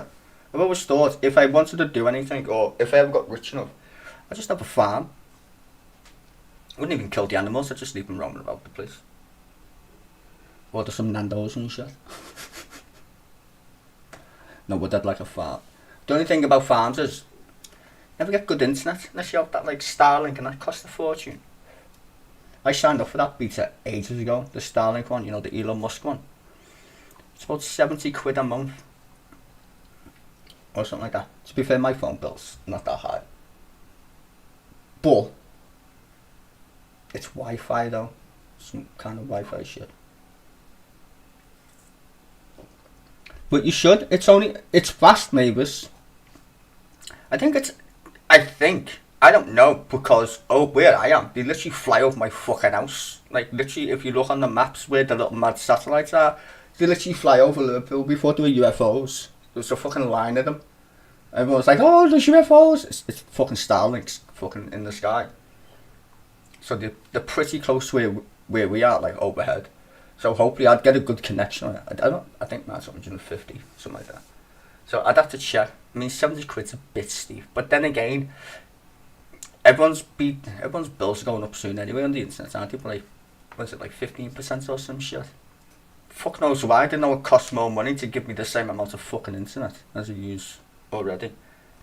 So why are my bills going up? I don't know. It's not like they have to charge the Indian call centre any fucking more money, do they? Cheeky bastards.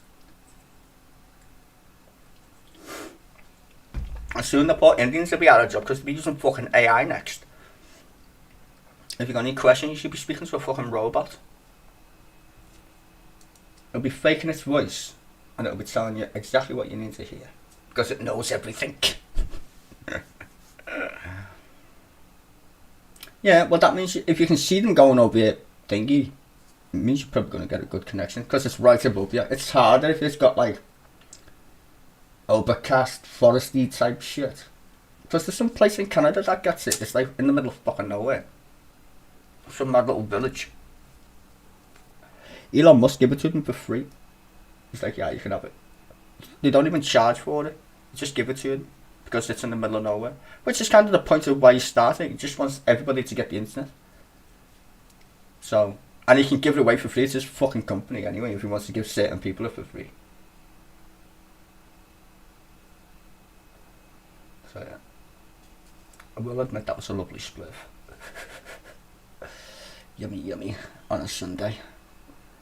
A spliff to start the day. To be fair, a couple of spliffs to start the day. But let's digress. That's my goals. So this week should be interesting, I think, for Rishi Sunak. Because of the Al coup. See, I don't think he's going to even last until the next election. I think they're going to get rid of him and put someone in place before him. Because they know we can't win the next election. Couldn't even win the fucking popular vote amongst the members. So they're going to try and get rid of him. They'll probably do it let's see. Who was the last person they got rid of before a general election? Let me think.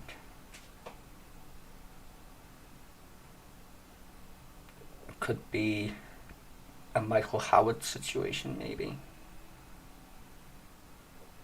Because who did they got rid of last time? I remember the former, what was that fucking stupid guy's name? William Hague. Wasn't it him? Didn't he get rid of William Hague? Or did he lose? Because there being that many in opposition.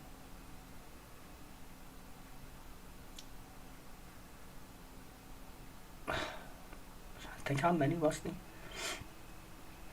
John Major got turfed out by Tony Blair.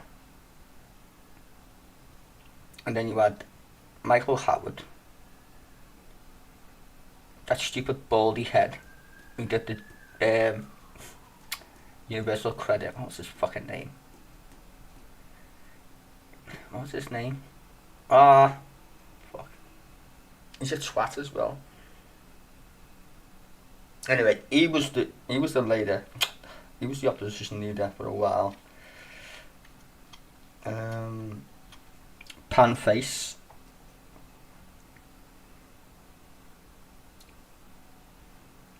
But then he won an election. Well, he didn't win it. But yeah, he took over Gordon Brown. What's that guy's name with the bald head who does Universal Credit? Or did it? What's his name? Twat.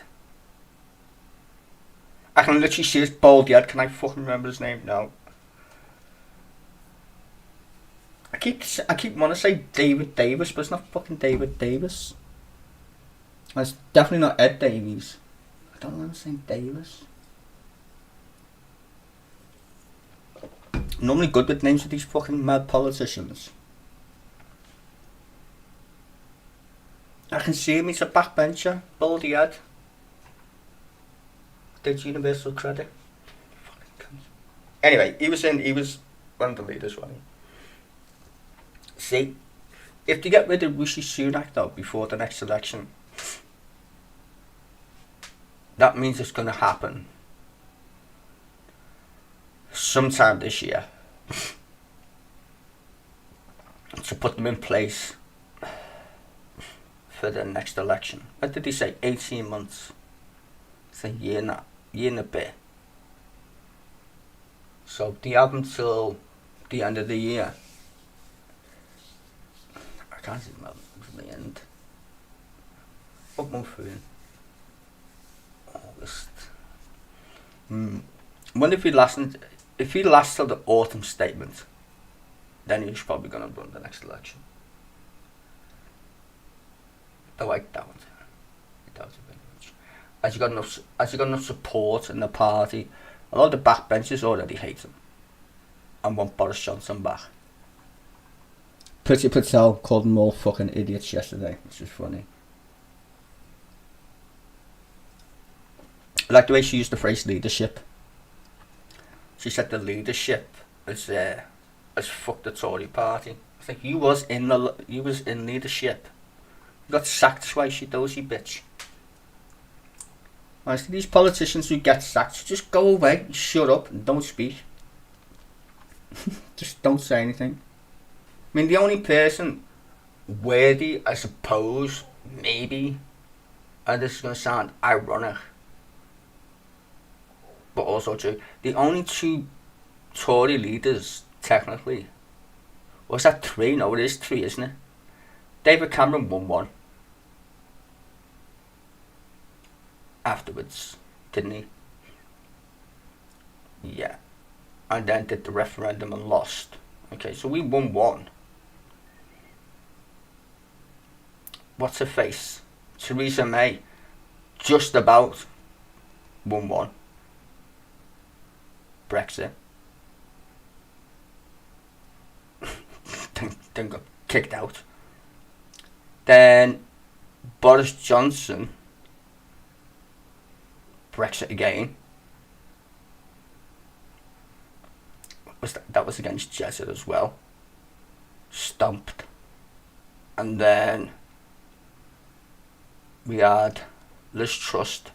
No one voted for her. Then we had Rishi Sunak. No one voted for him. So the last person to win an election was Boris Johnson. Let that sink in. So these two Muppets that have been our Prime Minister never got elected by anybody. Well, they did, but like 0.000 population in fucking Britain. Basically, you could have just held a fucking raffle at Blackpool or some shit to vote for the fucking Prime Minister at that point. On a cold, wet, rainy afternoon with an ice cream. Why would anybody visit Blackpool? You don't know. Alright, give this to you. Blackpool is nice when it's actually sunny, but most of the time it's not. So its name fucking fits, doesn't it? And where did the Tories hold their conference when they come up north? Guess where? Fucking Blackpool. Of all the fucking places. And it's always pissing down most of the time. It's just hilarious. I always find that funny. Literally always pissing down when the Tories have their conference there. You should change it to somewhere nice and sunny. Like prison. So they can talk to us through the bars. Fucking criminals.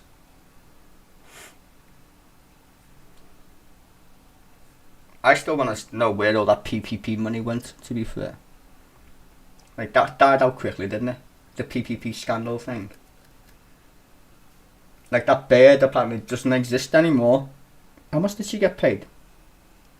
A couple of billion for all that PPP we never fucking used. Made a company and then got a contract. Okay. How did she even become a peer? Oh, let me guess.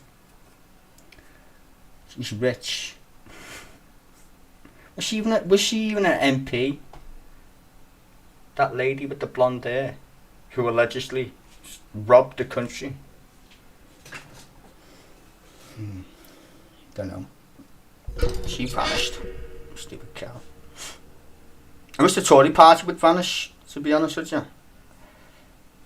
Okay, I'm going to give you some warnings now, because this is what you're going to hear in the future in regards to our political champions called the media. They'll be like, oh, Labour, Labour, Labour. Manifesto, manifesto. Can you do this? Can you do that?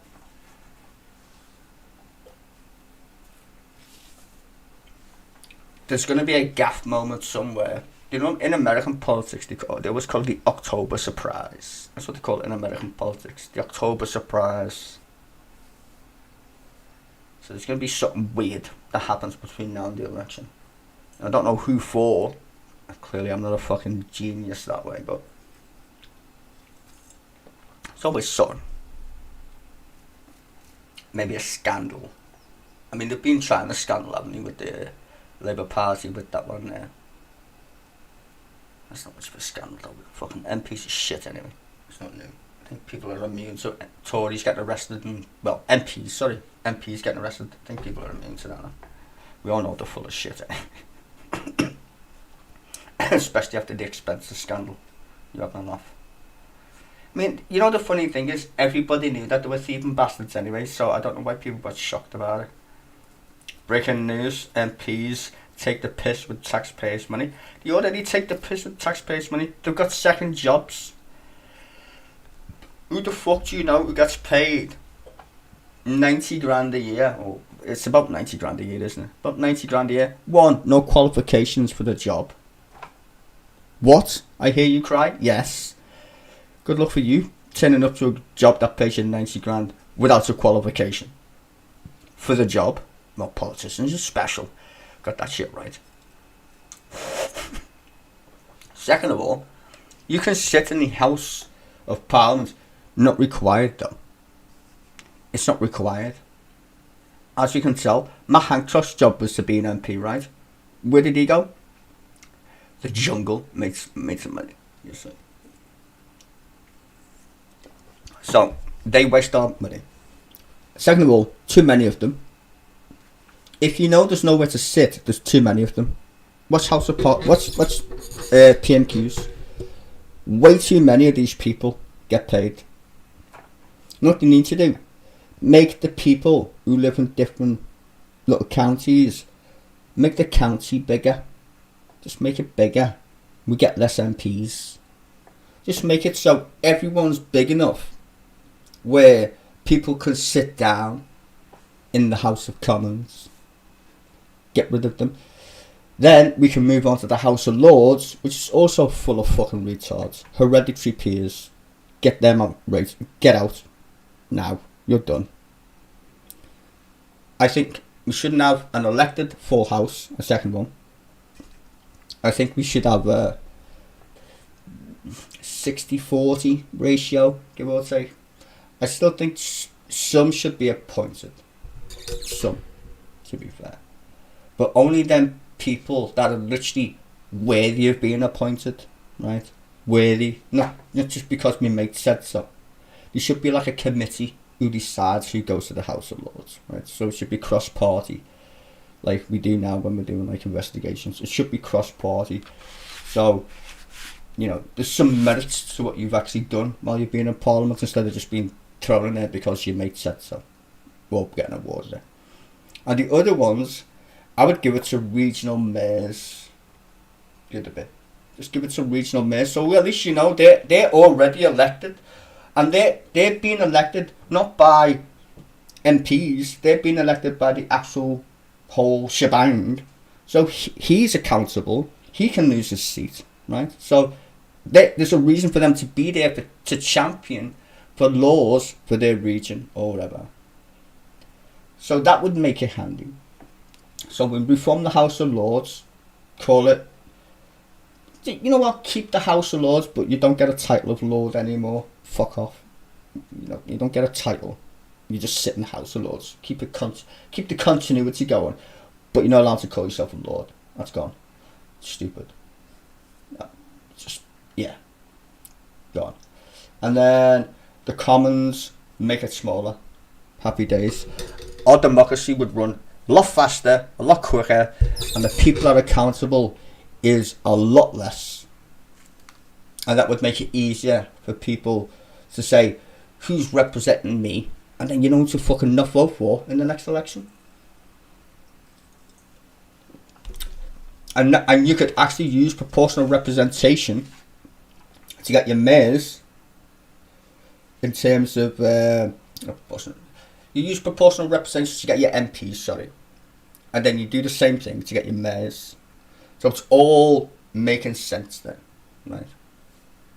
We need proportional representation, and then you get a mayor who represents, you know, a proportion of the people's kind of thing. You could even have two, which might be a funny idea. It sounds strange. You could have the first and the second place people going into the House of Lords.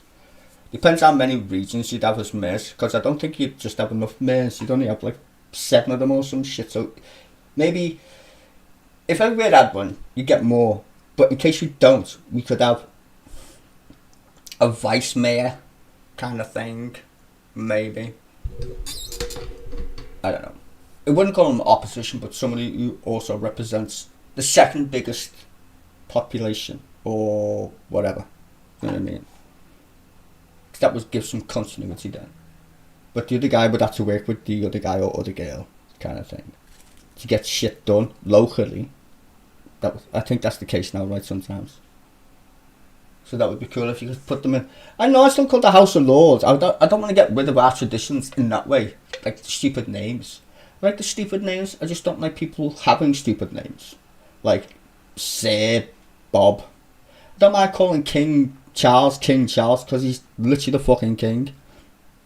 Like literally. But I don't want to talk to another peasant and call him Sir. Fuck that, no.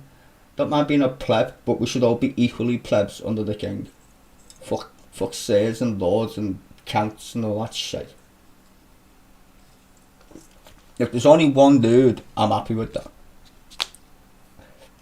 You know what I'm saying? Less room for corruption when there's only one of them with a funny fucking name. Right? You know what I mean? Like if they've all got funny names and you put that on a letter to somebody, I'm guessing someone's going to give you some money at that point. Even if you put the Right Honourable MP for Shitterbridge, someone wants to give you money. Probably a sheikh. I shouldn't say that, but that's normally how they sting them, innit? Sheikhs or whatever. But it's still true. You know, titles, especially public ones, then you can make money off that shit. For sure. And that's what I'm saying. If you lower the amount of people that govern us, you lower the corruption chance. And mayors accountable to the region or a certain place. The people who are elected will be less, but have to have more brains because there's a bigger place to govern, which means they have to work together, which is a good thing. Because we fucking paid them to do that, but apparently they can't be bothered because they think politics is like football. Apparently there's a football team. So yeah. Keep the House of Lords, only because we need a second chamber to scrutinise the House of Commons. Now you mightn't like the House of Lords, but it does its job. And don't forget the Senate in the United States was based on our system of parliamentary. That's why they have an electoral college in the United States, by the way. You can thank us for that one as well. And everybody knows in America the electoral college doesn't work. So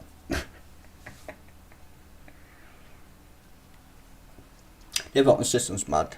It really is. See, they actually vote for their president. We vote for the party. We don't vote for the president. But they have first past the post when it comes to voting for president. Which is, I mean, you technically don't need a party if you think about it that way, but you definitely do in terms of your messaging. But where ours is more, I would say, which is a funny observation, ours is more personality driven. When we elect somebody, because we don't actually vote for them, do we? If you know what I mean.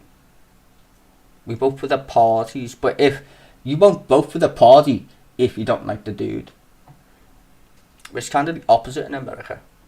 You vote for the dude and then you get the party. You don't like the pot. It doesn't even matter if you don't like the dude.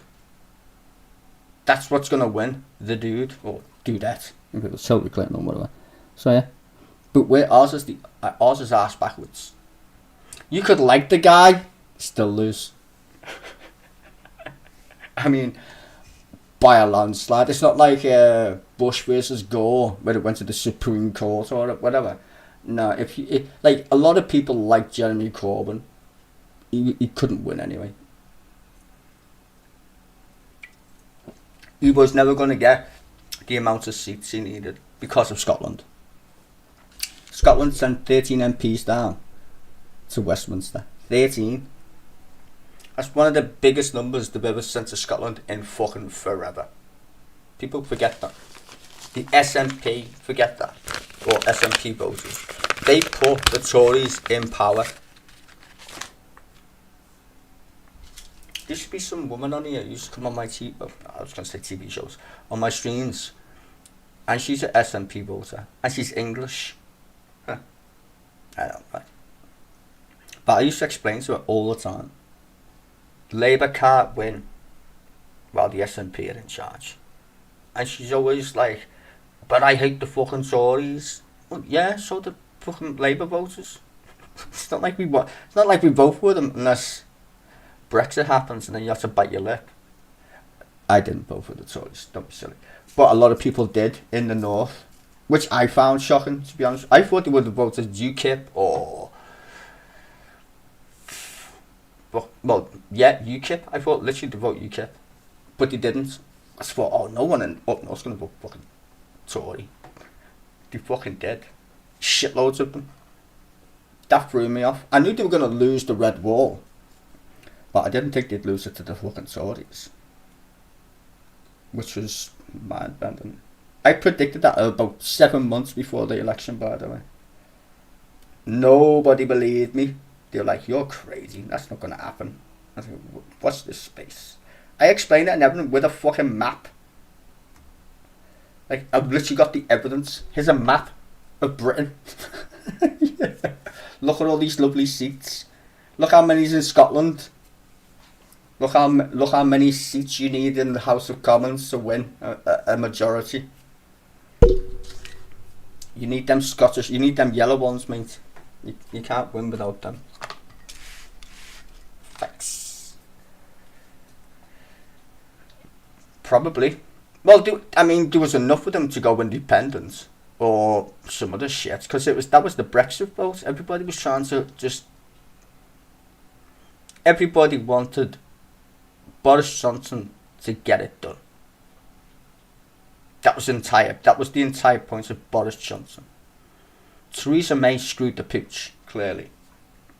In fact, not even going to blame Theresa May. Because wasn't Theresa May a Remainer? And it was fuck. And in fact, wasn't Panna a Remainer? David Cameron was a Remainer. Imagine being that dumb. Oh my god. You know what? It literally only hits me sometimes that we've had the worst government just on Brexit alone. Okay. You guys know, right? I try to be as honest as possible in terms of like how I think. Now, let this sink in. I voted for Brexit, right? I did, but not because of migration or any of these like fucking stupid other ideas. Just fascism. That's why I voted for it. But not to have fascism.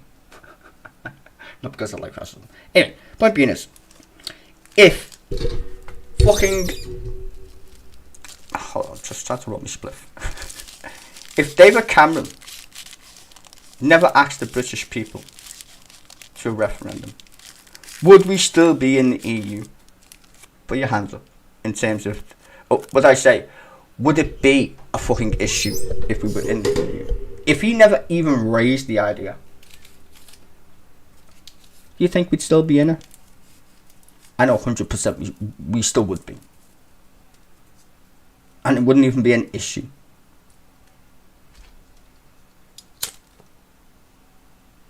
The problem is, there's certain individuals in our political sphere and our newspapers which made that happen. Literally made it happen. One was political ineptness. The other one was fear of losing a general election to Labour with Ed Miliband.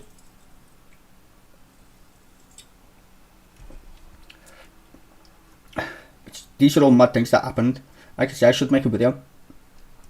And the Lib Dems, I think they hadn't been in power for 108 years, some fucking incredible amount of time, or some shit. Or at least in a position of power, shall we say. They jumped at their chance. Threw Labour under a bus, Gordon Brown. And that's how you got Brexit. And this mad shit that people voted for different reasons. I'm in the very, very, very, very minority camp why I voted though. I don't like the concept of the EU. I don't like the idea of globalisation. I don't like trading blocks in the way these fucking globalists planned it. You don't even hear that word anymore, do you? Globalisation. You don't hear that word no more. Because the same people who sold you that lie are the same people literally telling you it was a bad idea. Even though they came up with the fucking stupid thing, it was probably a bad idea. Did it lift millions of people out of poverty? Is the saying, right? No, put millions of people in poverty.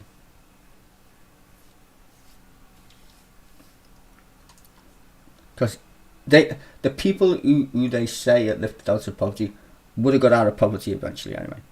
That's just economics, basically. Like, every country doesn't stay a developing country. They just don't. Or we'd still be living in a fucking stone age. Like, progression, technology, mostly technology that helps with education. Hopefully you get a good government, or you got natural resources in the mix. It's normally clever people that help your country out there, in that regard. And hopefully someone who runs your country, who doesn't want to fucking shaft you. So, you know, that helps. But anyway, the globalisation thing was the West basically paying for slaves in developing countries. That's what globalisation was. And then you get this free tariff shit, which means that we have markets. Now, market sounds like a great idea. The only problem is labour isn't as movable as capital, shall we say. So money can move around very quickly, but labour can't. So the market tries to find what they call emerging markets, which is basically the newest bunch of slaves that we can exploit, or something we can exploit for profit, right? And the whole point of globalization is, let's fatten up the world so we can sucker drive its fucking productivity and potential and profits. Why do you think we have so many billionaires today? It's not because they were born special. No, they're just the fruits of the maddest version of capitalism we could go to. It's just pretty insane. Like, capitalism died a long time ago, to be fair. Too many people already won the game. And now the only people left standing are the bankers, and they're going to start cannibalising each other soon. Because that's the only place the money actually exists anymore, is in central banks. Why? Because they control the issuance of the cash. So when central banks start fucking around, you know, fucking shit's weird.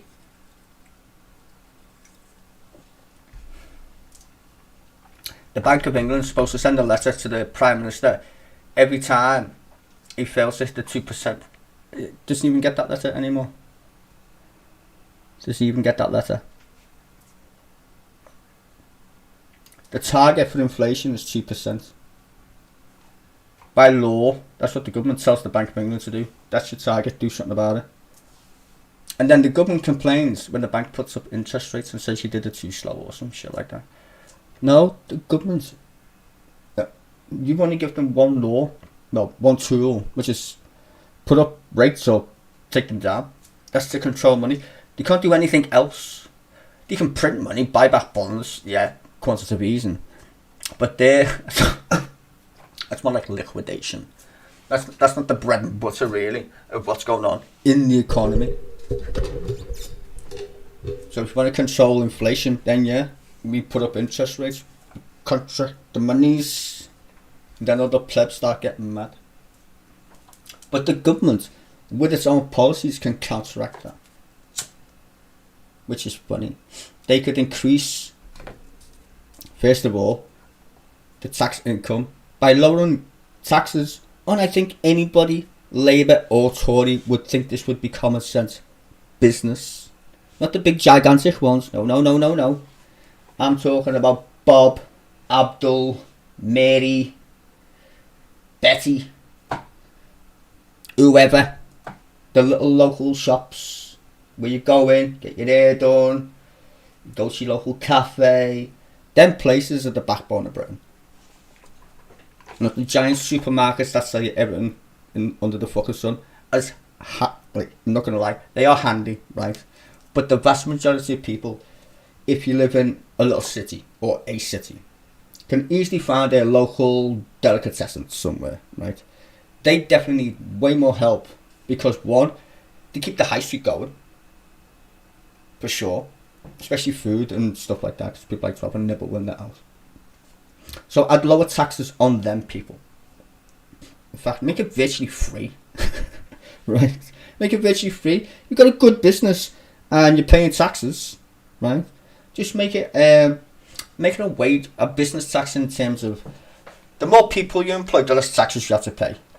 And if your wages meet a certain threshold, the government might even pay you at that point. Because think about it, right? If we're paying businesses who are good, then that means they're hopefully going to spend more money investing in their little business, right? Which is a good thing. So maybe we should look at doing shit like that. And then tax these people like Amazon and shit through the fucking nose. Tax them. Like, they don't pay enough tax considering, first of all, we all know what their work conditions are in fucking warehouses. So yeah, tax them.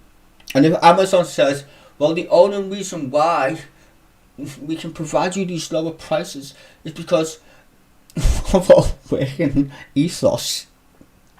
Yeah, now I know why Jeff Bezos has got $1 billion stuck in those matches.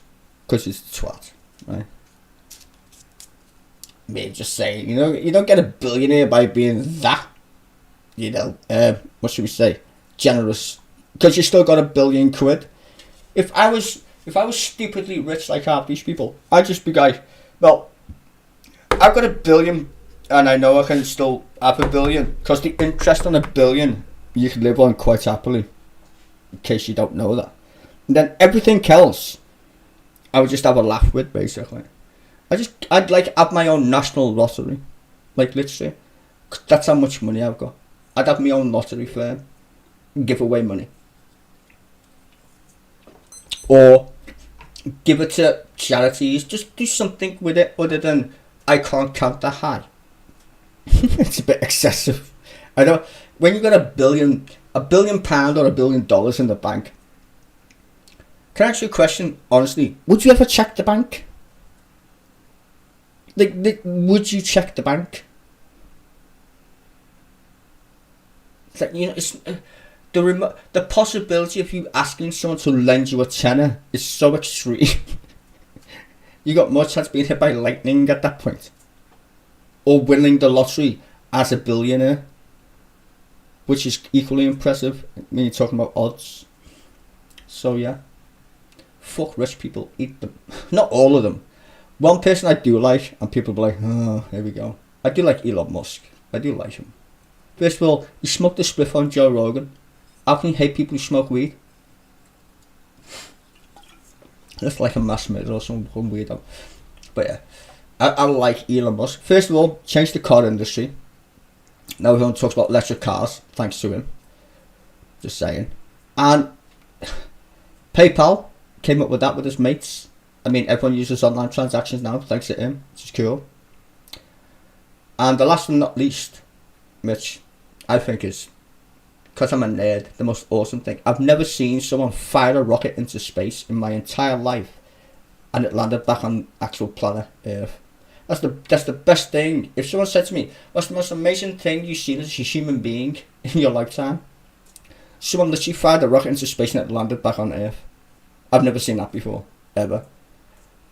That's impressive.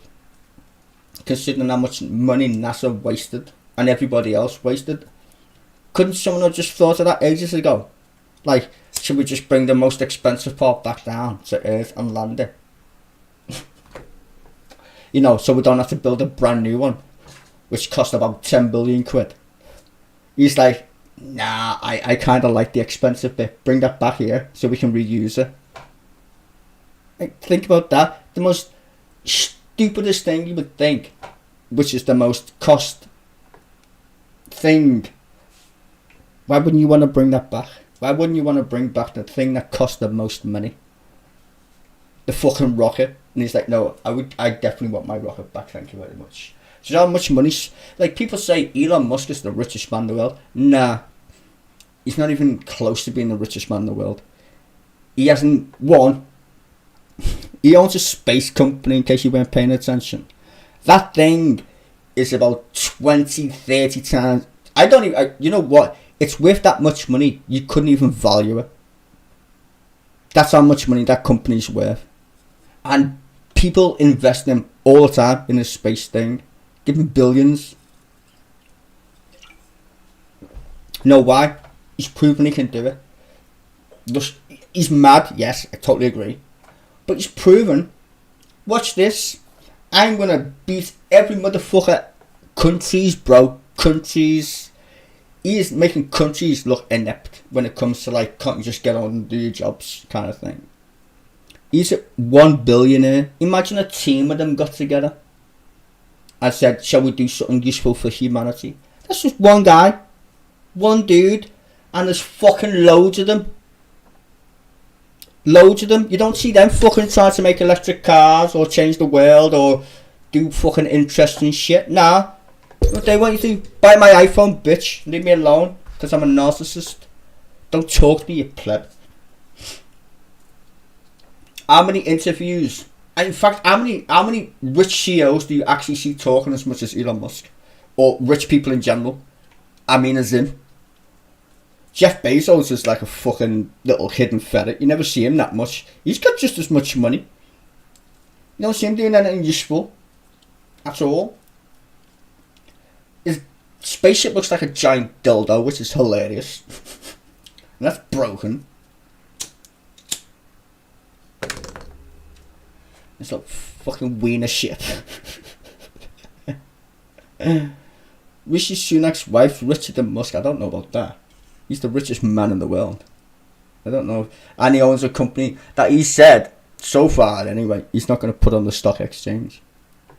If he did, whew, Jesus Christ, it'd make Tesla look like a fucking joke. He's the richest man because of one company that's on the stock exchange. Think about that. If he literally put SpaceX on the stock exchange, it will dwarf every other company on the stock exchange. And he knows that. And he said, I don't want to be beholden to stock market shenanigans. I know what I'm doing. I want to take this mad rocket idea and I'm going to put people on Mars. People are like, you're crazy. And it's like, yeah, we live on a planet. That's fucking crazy. I think we should get off it, you know. Expand our horizons.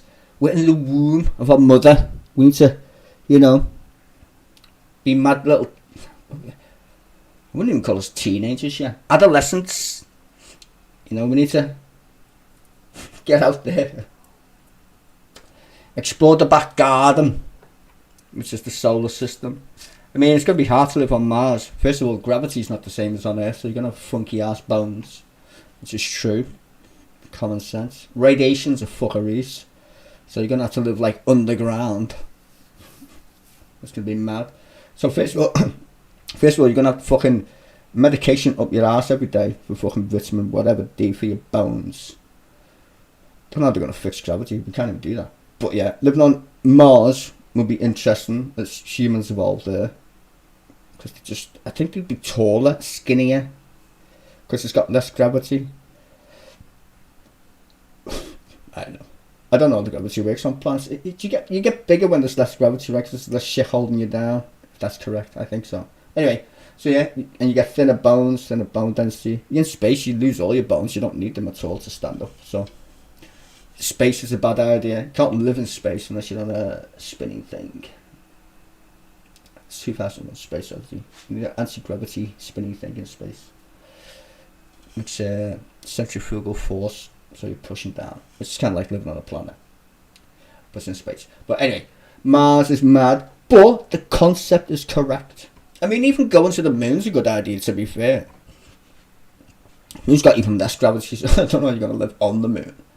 You could probably visit it, but I wouldn't suggest you stay there. Mars is going to be a completely... You know what? I've been into 40k for these past couple of months, maybe even... Yeah, past couple... I've just been loving Warhammer 40k. In the grim darkness of the future, there's only war. I'm like, yeah. And then I've been reading a lot of lore. It feels like I want the Emperor to come and like save us. But we don't have a Primarch, so I'm guessing we're going to get fucked over by some Xenos at some point in the future. Which is terrible. We're going to get fucked by some Tyranids. Oh, please. But not be fucking sons or daughters of Shalash. We definitely fucked him or waste them on. Well, you can build your own little stead. Third thing, build your own little cave, Mavis. Right? Build your own little cave. I mean, there's plenty of space on Mars. Since there's no more fucking there yet. I'll tell you what's actually a brilliant film. Talking about Mars. The Martian with Matt Damon. It's a good time film. So that was a beer and a split. Have a munch. I must share The Martian. The comedy's in it's very good actually, and it's a very well directed and written movie. It was very clever movie. Graphics are great in it. Matt Damon, he's a great actor anyway. So yeah, I'd watch that. It's a good film. But yeah, go to Mars. All that good stuff. But you only get Elon Musk who does that, and that's a shame.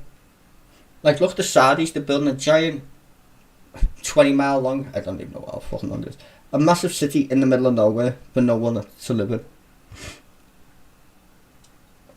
Like, they're spending trillions just on garbage. Like, if you want to spend all that money, give Elon Musk your money and he can build rockets. Give it to him. Build the Starship Enterprise. Do something with it. I mean, look, think about it. How many years ago did they build the pyramids? I don't even know because I'm not that smart. A long time ago, right? They built the pyramids. It's a long ass time ago. Don't know how they built them, but they did because they're literally right there. But do something useful with it. Build a pyramid and put some rockets on it, and then we can all pretend it's Stargate SG-1 in real life. Like, oh, yeah. I would like humans to do something useful. We don't have a goal, do we, as humans? Really, everyone's just like potting around, bored. That's why this word entertainment is so funny, because we all just want to be entertained. We don't want to think about the reality of the situation we find ourselves in. We live on a planet. That is the thing that everybody wants to avoid.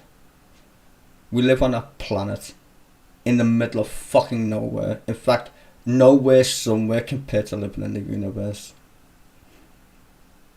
It's got no edge. Has no beginning. If you told that to an AI, the AI would be like, what? Yeah. ChatGPT. What has no edge and no beginning?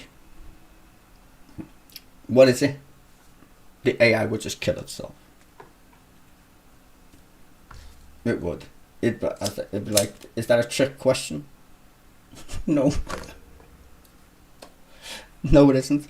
In fact, a better question for it would be, what has beginning, has no end, but is observable at the same time? That's a nice riddle, isn't it? If you feel free to answer that riddle.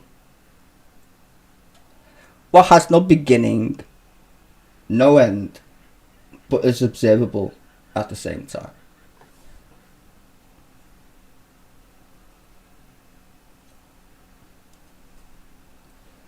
Bit tricky that one, isn't it? Eh? Bit tricky. You can answer that. I'll be a very happy stone Stizo at this point. I'll give you a clue. You live in one. I don't think the AI would be that smart though. I think it'd just kill itself when it was no. Or it would become religious. How to make ChatGPT religious? Ask it questions that don't make any sense. And the funny part is, it'd be about science. Science will make you religious at that point. If you read a science book, it would make you religious. If you properly read one. That's how weird one is. Like people say, science versus religion. I never got that understanding of science versus religion, to be fair. Because two are mutually exclusive. What do you mean mutually exclusive? Well, think about it. If the word infinity exists in your vocabulary when it comes to actually the universe, then that, my friend, after that is called faith. You are literally then religious at that. It requires literally no facts whatsoever. Like the word belief doesn't require any facts whatsoever. It literally says in the dictionary, belief, opinion without no facts. Like literally, no facts required. So then, if you're an actual person who believes in science and looks at the data, that's when you go, oh, okay, that requires a different kind of thinking. See, before that we had philosophy. I mean, we still have philosophy, but not as good as we used to. Mostly because we didn't know that much. But philosophy always asked questions. Always. It never gave you any answers, though. That was the problem with philosophy. It doesn't provide you with anything. It just wants to boggle you into thinking about stuff. How do you ask questions? What's the point of a question? Yeah, it doesn't give you any fucking answers. It assumes positions, but doesn't say this is the correct one most of the time. It just says, well, it could possibly be this if your starting point is that. Which is great if you want to do an axiom in terms of waffliness. But it doesn't help when you want to say, yeah, that's how you build a telly, or, you know, build a road. It doesn't help. But when you get to the point of technology where you've literally got a satellite or a big giant fucking mirror in space, and you're literally staring at you're staring at something anyway. It's not the end of the universe as far as we understand it. You're staring at the very furthest light that ever existed in the universe. Radiation, basically. And we can see these things whizzing around in the sky called galaxies, and there's too many of them.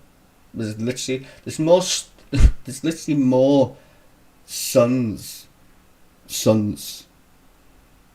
in the universe than there's actually grains of sand. And you couldn't even contemplate holding I know I can't anyway. You can't even contemplate holding grains of sand and saying, I know how many's in my hand. Do you understand how mind-bogglingly big the universe is at this point? And there's more stars than what's just fill out your hand when you go to the beach. But you can only see like speckles. That's insane. And the distance between the stars. See what I'm saying? It would make you religious. And then don't get me started on the human body. The human body is bigger than the universe. And people go, no, it's not big. That's stupid. It literally is. The atoms to scale to a sun are so tiny, it makes no sense. There's more distance between your atoms than there is between the sun and the earth. If you was to make them relative to each other, you're bigger than the universe by a fucking factor of like a bazillion. Not a bazillion, but a lot. So the universe is pretty small when you're talking about like subatomic particles, which a lot of people don't even know, that most of the shit we're looking at is empty space, and it's all held together by mad forces, electromagnetism, etc. And it's so bizarre that that is actually what we live in. And then you wonder why people say, yeah, I believe in God. Because it's so bizarre that you would need like an anchor point. Because a lot of people go mental who were scientists and mathematicians because they're just like, well, this makes no sense, I'm going to kill myself. And they literally top themselves or go mad. Because if you literally thought about it, you would become religious. So you have to be very careful if you're into nerdy shit like quantum mechanics or whatever. Because you could go mad or turn into a religious nutcase. Now, I'll give you a good example of a religious nutcase who came up with a bright idea. There was some guy, in fact, not some guy, I forgot his name, but a very special guy who literally thought the world was 6,000 years old. He was a young earth creationist, proper one. What did he do? He invented the MRI machine. And he was a religious nutter with a great idea using science. So it can work both ways. Right? So when people tell you science and religion don't mix, nah. It's just different kind of question at that point. Right? Different kind of questions. You are too much of a scientist, you will definitely become religious in that regards of dogmatic religion, not like spiritualism. I don't classify spiritualism as a religion. I think religion's like being in the Labour Party or a Tory or a Democrat or a Republican. It's an association by guilt at that point, you know, which it is. A groupthink and then a label, that's association by guilt, right? Like, think about it. Most people are associated with groups just because the group has a label, right? I mean, that's how you do things in data analytics. Group the label, and then you have everyone's seen the little mad things where there's lines to different like categories, and then you have a group or whatever. That's the way humans operate. I mean, people call it like, social skills. Yeah, social skills is operating in the group. And to be fair, because we are animals that live that way, in fact, I'm going to go as far to say bred that way. I don't know how, but I think humans have been domesticated. Is that a better way to put it? Humans have been domesticated to the point where we're now like dogs in cages called houses. It's a very strange thing to think about. Let's look at the history of the world, not the biblical aspect of it. I'm just talking like the realities of living on a planet. And we know this to be true. People used to have tribes and fight each other. Then tribes had a little hierarchy too, right? You know, there's always somebody there. So the world has like a hierarchy. But that's gradually came where now you're not free, you can't have a farm, you can't just go and build a house. I mean, it's pretty hard for anybody to just build a house, but you get the point, right? Because the state of affairs is that you can't anyway. Even if you had the space, maybe there's only a few countries that still let you just pitch up a fucking, it's my house, and no, you don't pay tax. I mean, I don't know them countries to be fair, but I'm pretty sure there's maybe a couple of them left, hopefully, somewhere. I don't know, right? But the vast majority of us live in these open prisons, really, because that's what a city is. It's an open prison, and we all agree not to kill each other. I mean, it's pretty handy when you think about it. But at the same time, it also, in some ways, allows other people to control not only how you think about reality itself, but how you are as a human. Every action is based on a model that really is a bit of a mad model, because most of it's being forced upon us, which is also interesting. Most of the models that human beings follow are do as I say, and don't even think what you're doing, because it's not worth your thinking. It's not. Don't question it. It's like, why not? You know. That's why I hate it when people say, "Oh, socialism, capitalism." It's like, no, it's capitalism is shit, but so is full-blown socialism, right? Like, do I think there's a perfect model for humans? No, because I'm not that smart for a start. But I know that if we're going to use capitalism, we should make it more fair, right? We should distribute. We should keep it in check, basically all I'm saying. And if we don't, I fear that the other half of capitalism that no one pays attention to is called human beings. Because if you think that the French Revolution can't happen, it definitely can. And what's the good old saying? History has a bad habit of repeating itself. Especially if you don't learn from your mistakes. And humans fucking prone to that shit all the time. Have you never seen Star Trek? Just watch Star Trek. You fuck it up all the time and they're still in a jam the next week. Did you learn from? No, they didn't. Have you ever seen EastEnders? All these mad TV shows where the humans just fucking up and then correcting their fuck ups. That's us in a nutshell. Every soap opera that you ever watched, that's the human race. Oh, trying to fucking fix shit that they broke. The world is not gonna end. Yes, it is. No, it's not. Well, is it the world that's gonna end, or is it just humans? Because if you think of global warming, does the Earth really give a shit? No, we should. If we want to survive, even if it's wrong, like even if global warming is complete bullshit and it's all a lie, don't you think it'd be a good idea not to pump gasoline into the air? Because we know it causes asthma and all these other mad fucking things. You know? Like, I understand don't smoke for a reason, because it gives you cancer. The same people who sold you that shit said it's good for your health. The same. Right?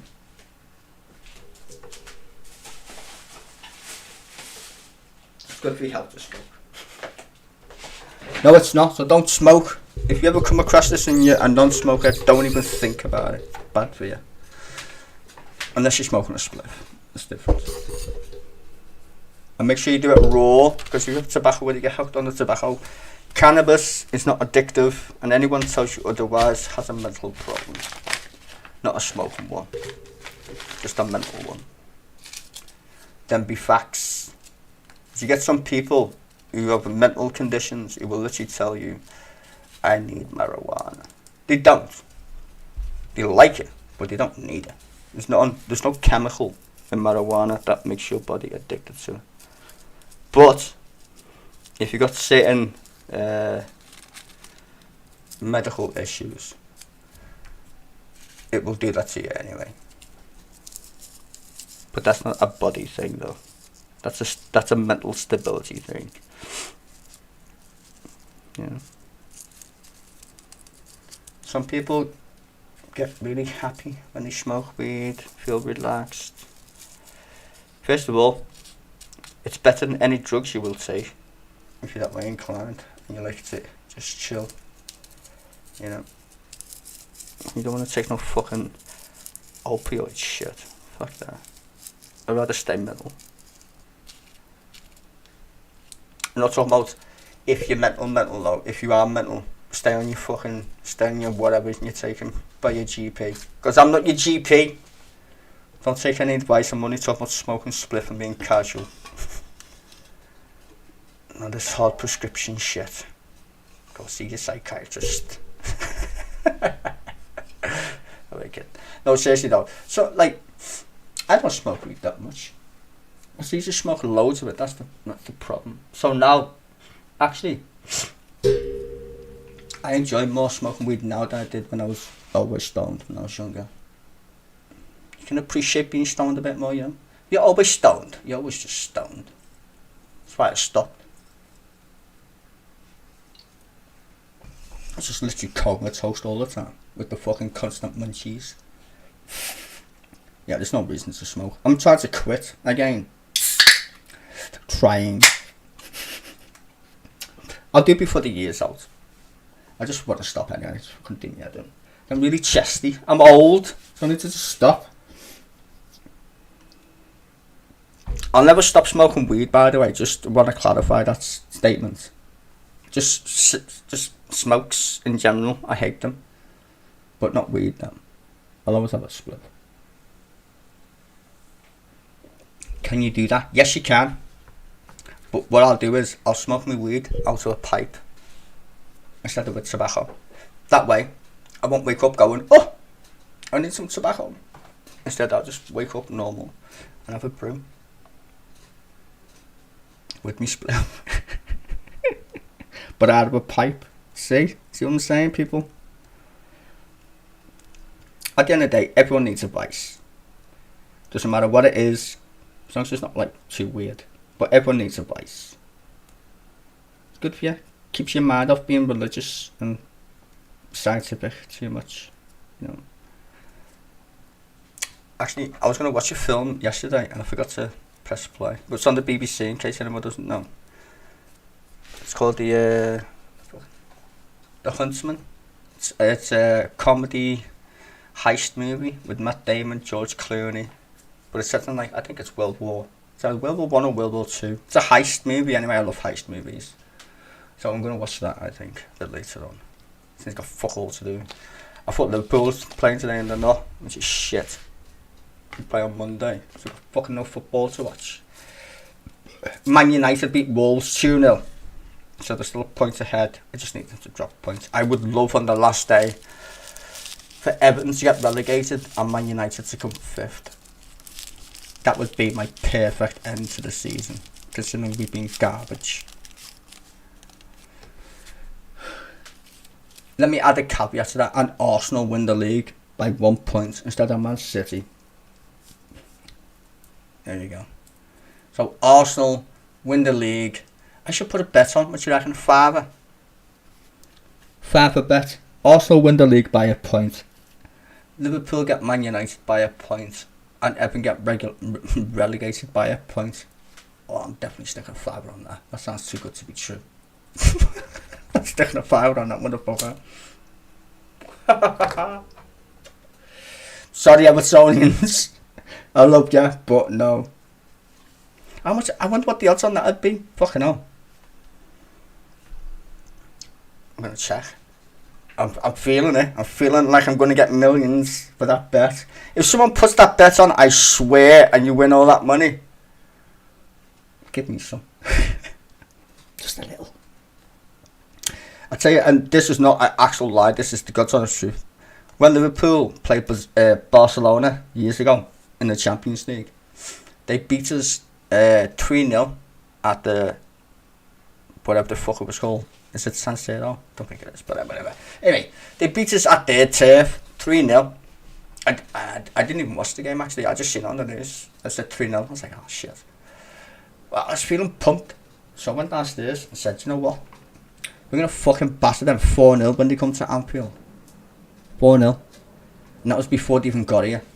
The odds on that game, if I would have stuck £100 on that game, I'd be a very happy chappy. Put it that way. The fucking odds were ridiculous. I said we'd beat them 4-0. And I'm not a betting man, which is the problem. But I often get things right, so maybe I should. I'm scared of having too many vices. Smoking weed, coffee, beer, games, porn. I'm joking. Yeah, I couldn't have gambling to that mad mix, for fuck's sake.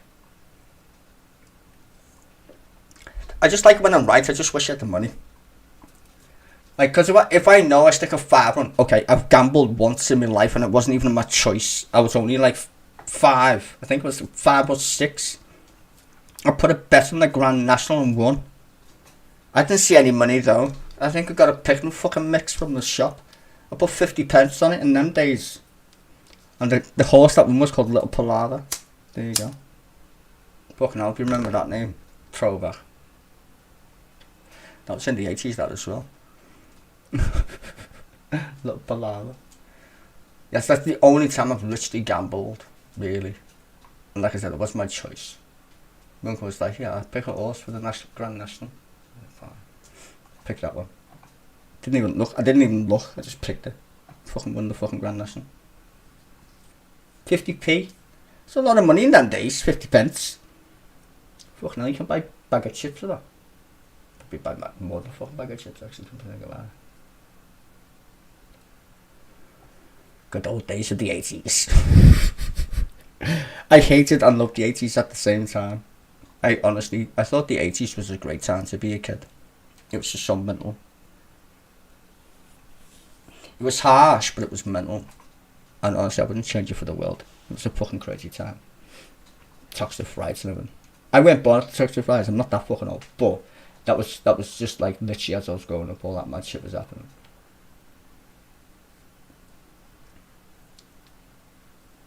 '90s, MTV, the rise of satellite TV, cable. Fucking hell, telly was shite in them days. 16 channels. Imagine that. Imagine saying to someone and bragging to them, you got 16 channels. Stop laughing at you now, wouldn't you? Fucking internet. I forgot. The only time I literally watch TV, guys, is literally when I stream for you. But I'm like politics. But I never watch actual TV. I don't even know what TV is anymore, really. I just consume whatever I want, whenever I want. And I'm not on a TV, I'm on my internet all the time. I game when I want to game. If I want to get political, I can watch things. If I want to get controversial, I can tweet. Or whatever. To be fair, I haven't been tweeting much, but I do have a Twitter account now. I've had 2 in the past, but I've got a new one now. So yeah, if I want to get controversial, I'll tweet. So I can do what the fuck I want, right? It's not TV. So I don't know what TV is. I watch movies. I love movies, clearly. So I watch them and series. But is that TV though? Because it's not on a telly, is it? It's not like something you have to wait for. I just go on Netflix and it's the whole fucking season. I just binge watch it on a Saturday or some shit. Don't care. But yeah, I'll just watch that. That looks good, you know. Or a movie or whatever. Yeah, but I never watched. There's a clip of Jacob Rees-Mogg saying, apparently according to his understanding of the BBC TV licence, if you don't watch live TV shows on the BBC, you don't have to pay a TV licence. I was like, did he just tell everybody that out loud? I'm not joking. It's literally, I've got it. There's a clip of it on YouTube. I am not shitting you at all. Go and watch him. I don't know if he's right or wrong. I mean, I know you can cancel your TV licence though. There's a webpage for it on the BBC. It's just hard to find. It's not like they want to broadcast that shit, is it? BBC shit anyway. I don't mean the BBC shit. I mean paying for it shit. I don't see the point. If you ask the people who paid their TV licence, would you still like us to collect that in tax and make the NHS better? I bet you'd say yeah. I bet you if the government said, you know that money that we used to give the BBC, right, well, we're going to use that for something good. People like, bravo, yeah, get rid of it. And then people like whoever can go, in fact, I want to watch Doctor Who today. And BBC says, give us your money then. $2.99. Yeah, it's my $2.99. And I'm going to watch Doctor Who. They'd make way more money, and then they can focus on the shows that actually make them money, like their dramas. Don't lie, anybody. You know the BBC plays some good dramas, right? And they've come up with some good comedy. I don't know why they killed off BBC Two's comedy. I've got no idea. That's the only reason why you would watch BBC Two was Takeshi's Castle.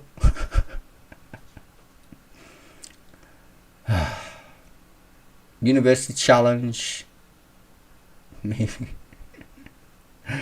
Don't lie. You know it's true. Yeah. Oh, was that on BBC One or BBC Two? Top Gear? I'm sure that was on BBC Two.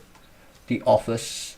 I mean, there's loads of good stuff on BBC Two, but they ruined the comedy bit. Have I got news for you? Great show. Whose time is it anyway? Even though that was on Channel 4. What was the political one though? The other one? Fuck. Oh, never mind, the Buzzcocks. That was actually good. Remember that?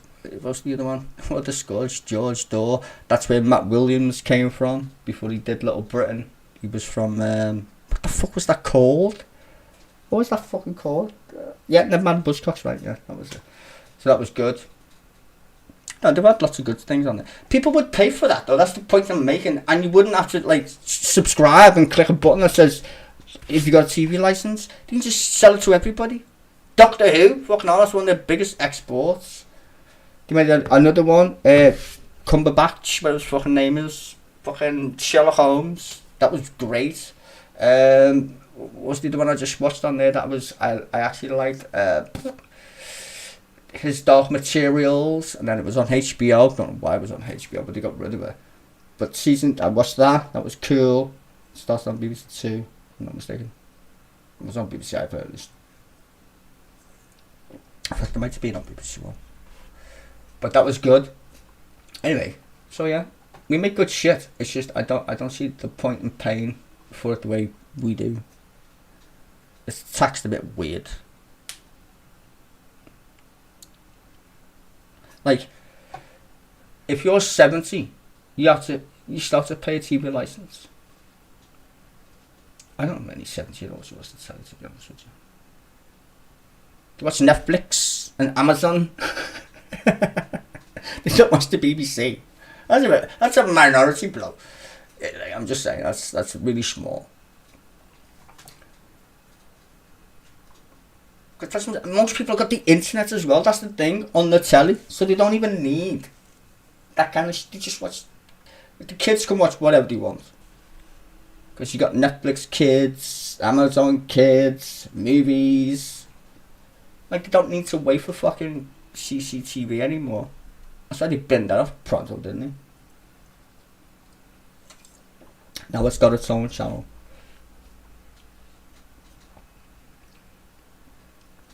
Same with BBC News. BBC News got nothing on it at all. They never have any shows. They used to have way more shows on BBC. And they don't have any. They got rid of that fucking, the one with Neil on it. I like that one. What was it called? Oh, shit. I used to stream it all the time and get in trouble because they always played fucking weird music on it. Oh, Late Night. Remember Late Night with Andrew and Neil? That was a great show, politics-wise. They got rid of Hard Talk, which used to be interesting. Can't even remember when that's on anymore because they fucking spammed it to death and made it useless. What was the Hard Talk with Sebastian? Some of the fellas took over. Garbage. So they haven't really got any good shows on there no more. The only shows we get is Politics Live and that's it. And this fucking shitty podcast thing with fucking idiots on it. Newscast. I don't like that. It's fucking. If Newscast was any fucking worthy of my attention, I would literally play it for you guys. But it's not.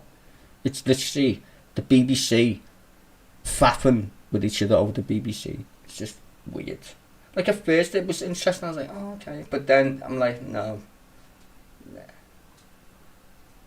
It's just weird fucking reporter toffs who work for the BBC just circle jerking each other. It's not really entertaining there, to be honest. Right, I'm going to go build another split. And shit. So, if you want to stick around, you can. Back in a minute.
I'm back. Right, I've got a great idea actually. I'm going to do a community poll after the show. I want you guys to tell me what you think the timeline is before Mr. Sunak gets outed. Do you reckon he's going to survive? In fact, do you reckon he's going to survive to the next election? Get kicked out before it? or resign before it.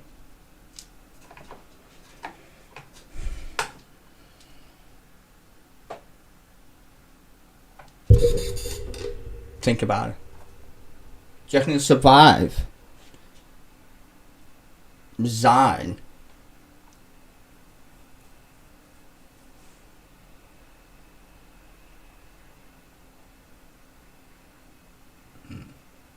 Well, let's see. Hold on. I give 3 options there, but I'm just thinking. Okay, so he goes to the full election, right to the end, like a muppet. Okay, that's option 1. Resigns before it. That's option 2. Or gets booted out. Like, he steps down because he wants to. Or he gets, like, a Rebels vote. Which one do you reckon he'd do? The Rebels seems a bit mad, doesn't it? The Rebel voting thing. Because that would definitely trigger a general election then. So if they're going to change party leader, they're going to have to vote again.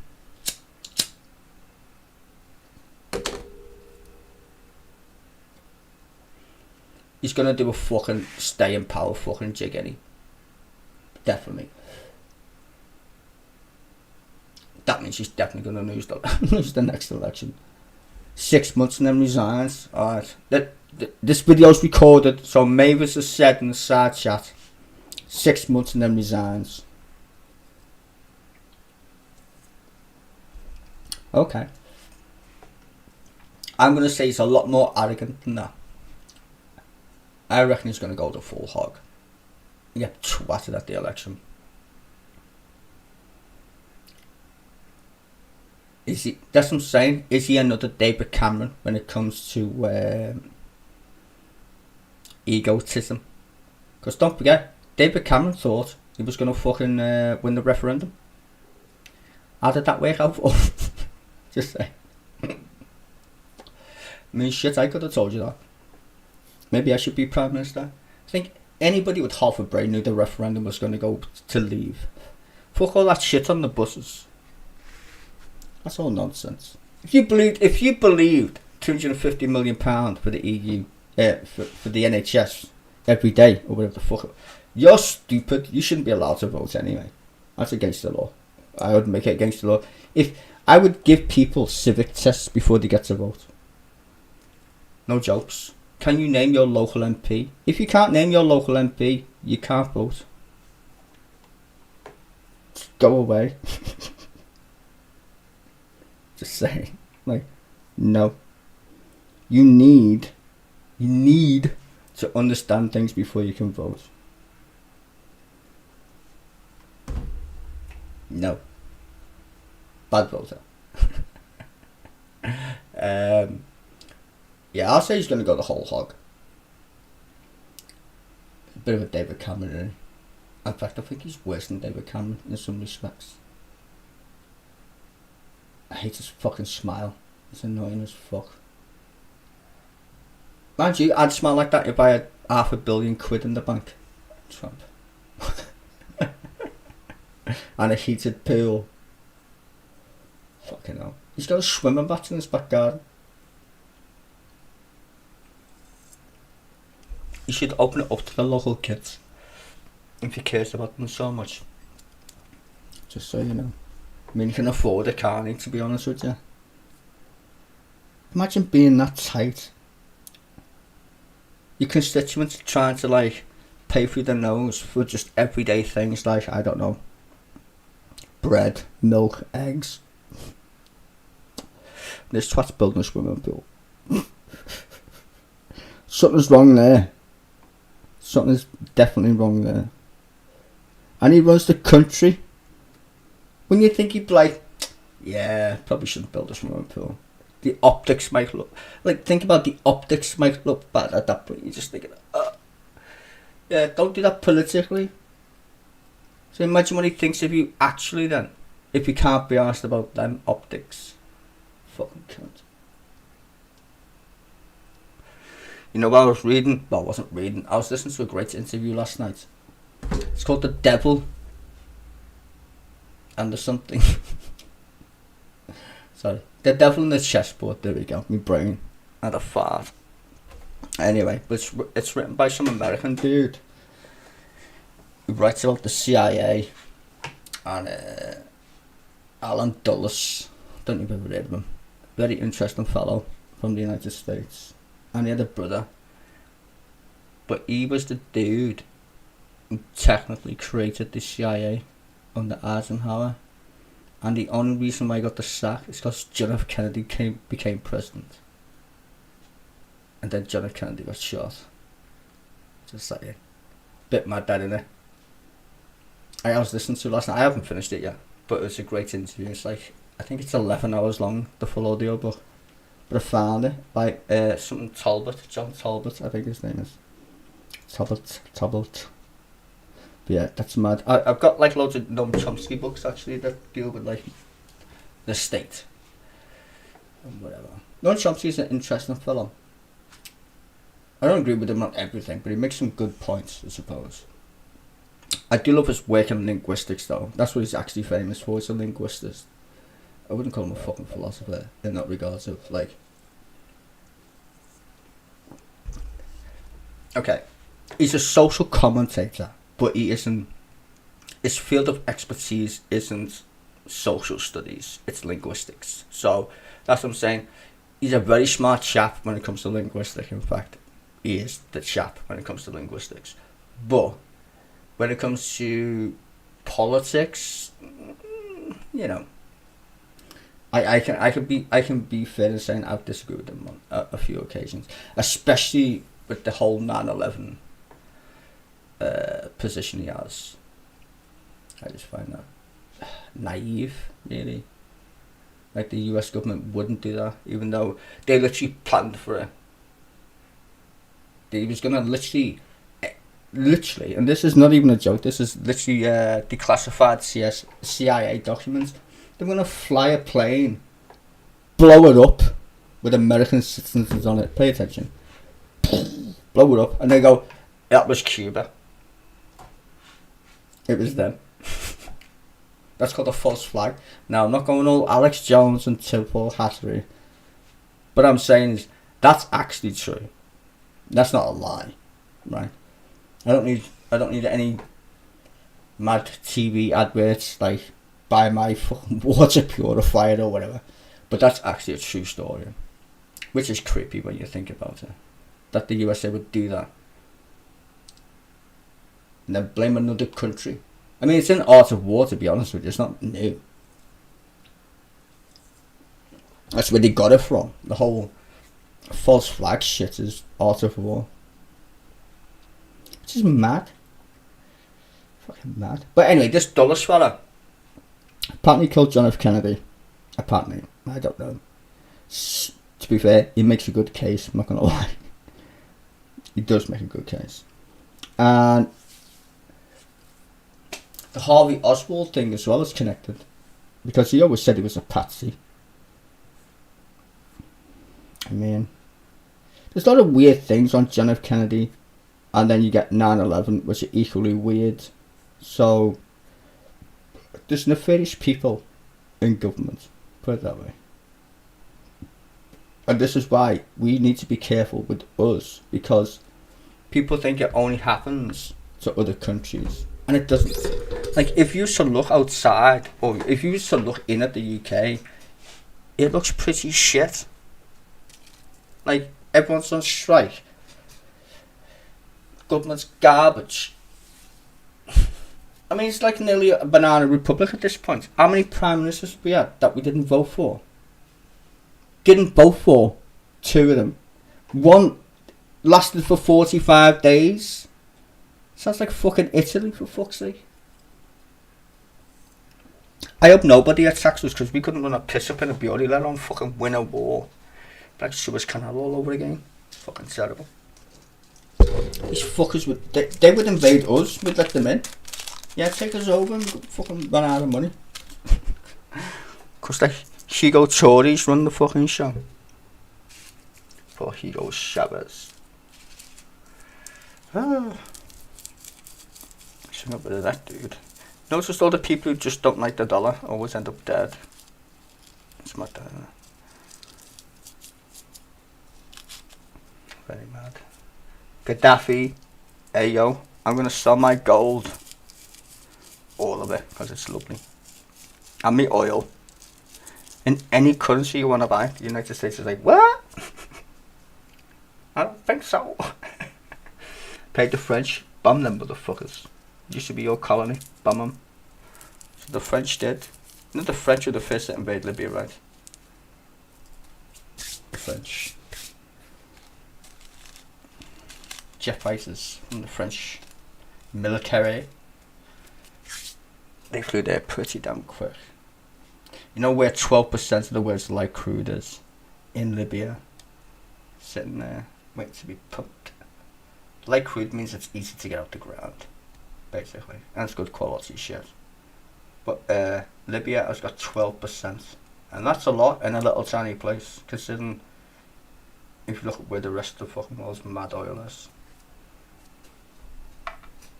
It's a good place to fucking make sure shit didn't go wrong. And it's funny because before that, in fact me and Pat joked about this, he met fucking Tony Blair, shook his hand. Oh, welcome Gaddafi. We forgive you about that Lockerbie bombing. You give us the terrorist, yada yada yada. I'm gonna shake your hand and have a cup of tea. Next thing you know he's fucking dead. Gullible twat. I'm trying to like make moves and he got moved on. Saddam Hussein, same shit. America's best mate in the Middle East. Until he invaded Kuwait. Don't do that, mate. Oh, no. Can't do that. They're giving us their fucking oil, you muppet. He said, yo, bitch, you didn't say I couldn't invade anybody when I bought them weapons of mass destruction off you. What the fuck you on about? I see them kids down there. Watch this. That's a lot of them. There he is, Donald Rumsfeld shaking Saddam Hussein with the contract of military agreement. See what I'm saying? You know you fucked when you shake one of these motherfuckers' hands like the devil. If you ever see world leaders shake hands, always be worried.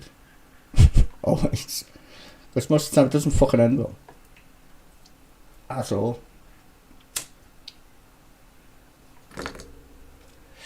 If it's a poor country with oil, be very worried. Be very worried. I wouldn't say poor in terms of what's called that? Not utilities. Fucking minerals or whatever. Yeah, you should be definitely worried because they're gonna take it from you. You're rich in that. You're not good at your military though. That's the sad part. And even if you have a good military, there's actually a good documentary called the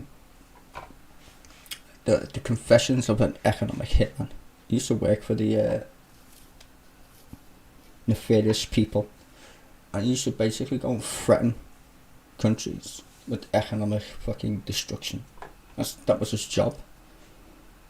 He used to go there and say, listen, if you don't give us what we fucking want, we'll fuck with your currency, we'll stoke fucking resentments in your country, we will fuck you up, and we won't even need to drop a bomb. And I was like, whoa, that's ruthless. I know why it is, because it happens. That's what I'm saying. They can destabilize countries. It's so bizarre. You'd think it's like a stupid spy movie like James Bond. It's better than James Bond because these guys literally exist. James Bond's fake. You hear about spies all the time and people think, nah, spies ain't real. Yeah, they are.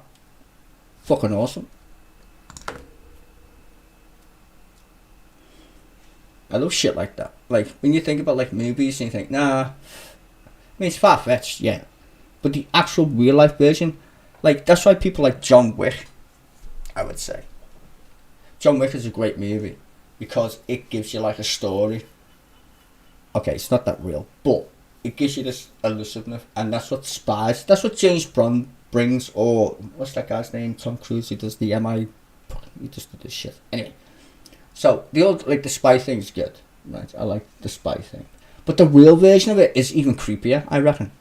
Or darker. Like, someone should make like not like a thriller, but Because they're always mad action movies. I don't want an action movie. I want like... I think I've seen one actually.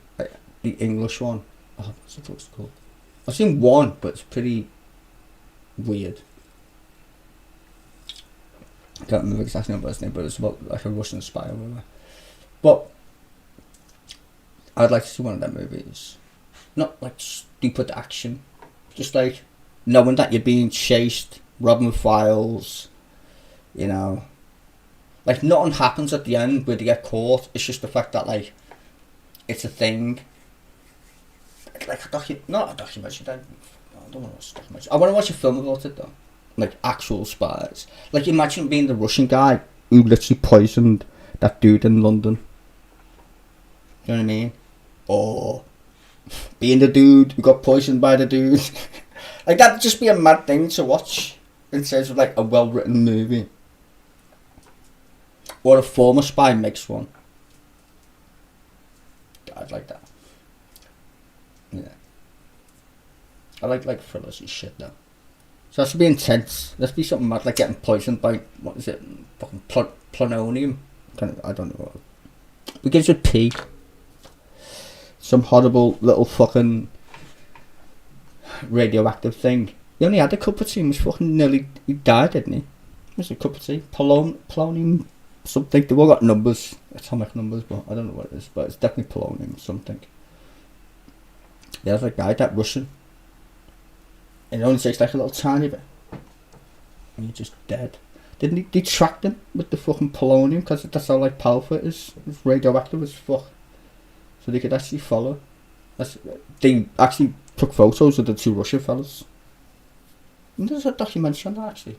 What's that? The Salisbury poisoning, I think it was called. Oh, hang on a minute.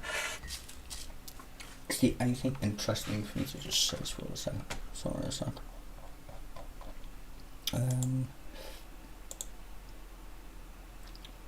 Okay. Yes. 2 o'clock. Okay, good.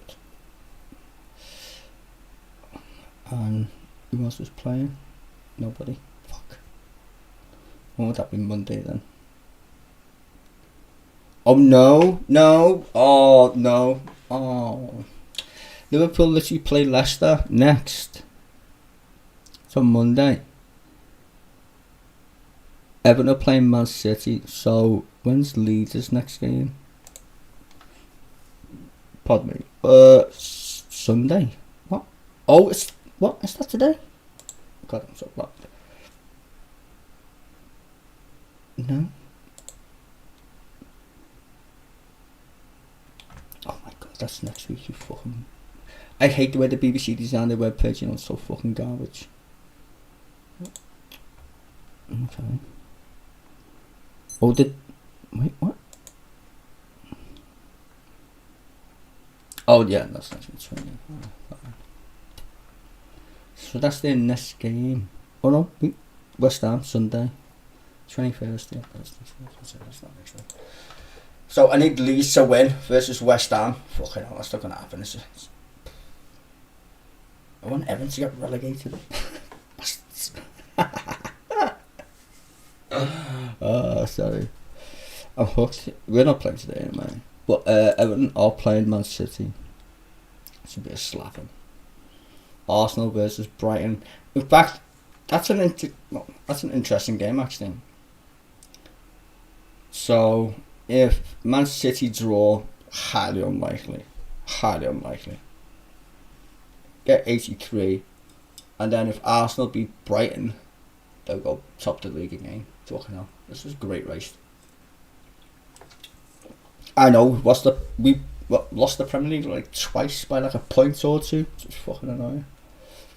I feel for Arsenal fans. Squeaky bum time, bro. And there's only like 3 games left. What some shit. Newcastle. What the fuck is 66? If we win against, no, we're on 66. Wait, what? No, 65. I don't know. Can't count. So we're basically 2 points behind Newcastle and Man United. We could still get top 4, which is the stupidest thing I'm ever gonna say. Because to be fair, we got top 4 at the end of the season one time. I think we Was it Southampton or Fulham? Can't remember. Some shitty team anyway. But we won, and we got like top 4 on the last game of the season. Could happen again, you never know. Please. Be funny if we kick the Manx out though, won't lie. I want to see Mark Goldberg's reaction, but we fucking start crying all over the place. Which would be fucking great content. Bro, when we battered them 7-0, one of the best days ever. Hammering Man United 7-0. Fucking glorious. Sort of felt like when Tony Blair was elected. Fucking awesome. It was mad when Tony Blair was elected, actually. Or people with the little red flags. Who was that black lady? She sadly died from M People. Moving on, moving. Yeah, she was a Labour supporter. That was their theme tune. Fucking hell. Imagine the good old days. Imagine actually missing Tony Blair. I miss Tony Blair. The good old days when it was sunny. Now it's just grim under the Tories. Fucking hate them, honestly. People always said never vote a Tory. No fucking shit there, mate. They are terrible, aren't they? They don't represent. You know what? They represent the worst part of a human being. Greedy, xenophobic, cunts. That's what they represent. And somehow these people exist in droves in our country when we could have like a more equal. I'm not saying go full fucking Marxist and shit, because no, I don't believe in that shit either. But someone needs to go, yeah, you know this rich and poor thing, it's a bit out of kilter, don't you think? Like, I'm not trying to take all your money from you, just all the shit that you don't need would be handy. I'm just saying, you can live on $1 billion. If you got a business, you're exempt.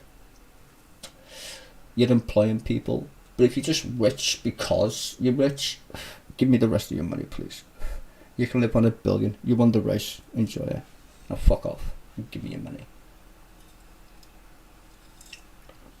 You can't even fucking get broke on $1 billion. So, what's your problem? There's none. Good. Do you think they'd be all running somewhere to hide in another country? What do you think the other country's going to do next? Wait, you're coming here to rob my people's money? No, bye. See, this is the thing. When people say all the people with money will run away, good.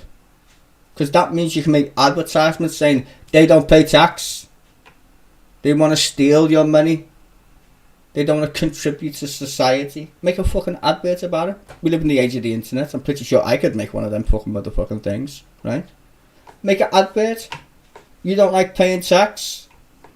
I'm moving country because I want to pay less tax. No, we should charge them more tax. More of it. More tax. You want to contribute to society? Pay more tax. Not this race to the bottom bullshit. Well, I'm moving to Ireland because they got no tax. That's not how it should work. It should say, if you're gonna take my market share, we should hold our data very carefully. There's 67 million people in our country, right? That's called cash to anybody with a brain. That's money right there. 67 million ways to make money. That's what it should be called. You can think of other ways with other populations. There's 250 million ways how to make money in America. You get the point, right? Because some fucking idiot will buy some shit at some point. It's just whether it's going to be yours, right? If you make a good product, people will buy it. So I'm saying to these mad corporations and shit, fuck them. Or the rich people, fuck them too. Pay up. Who are you going to work for in the future? They should pay the most taxes. Because it's their investment. I still don't understand why we pay tax to go to school. We should tax corporations because that's who you work for. I don't go and work for the government. So why should I pay for other people's education when the people I'm going to work for is the reason why I need one? That sounds really mad, isn't it? But that's literally the truth. If you live in a capitalist society, the only need for your education at this point is a monetary value. I'm not going to enlighten you now, am I? What am I teaching all this mad shit for? so you can be a constructive member of society and get a fucking job. Literally. Get a job. Because that's how it works. You've got no choice. It's like Pink Floyd made a song about it. Another brick in the wall. Money. Like, this is not a new concept. This is just facts of our mad society. And it's creepy. Because people don't want to take control. Just want to listen to bullshit media things all day. Then cry when I talk over my own show. It's not even my show. Well, it is. But what I stream is. But I don't stream it because I want to make money. I stream it because it's interesting. That's all. And people should be aware of the facts. No, Elon Musk said a good thing. He was interviewing his new CEO, which he didn't pick as his new CEO, but he was interviewing her, or she was interviewing him, I should say, on some some Universal, some shit Universal. I don't know. It's an American thing. Look it up. It's on Google if you want to find it. Just put Elon Musk new CEO interview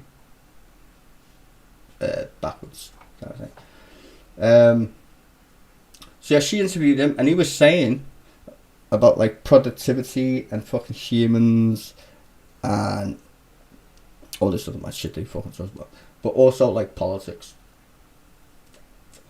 And he was saying people, not saying me, but he was saying people should be equal to journalists in terms of their opinion or their narrative, because he said a lot of narratives that you see in the media, they're not chosen by the people, they're chosen by the corporations, and then they make the narrative and then you answer the question. It's like a preemptive strike, basically, is what he's saying, which is true. That's how propaganda works. Give somebody the narrative, make it this story.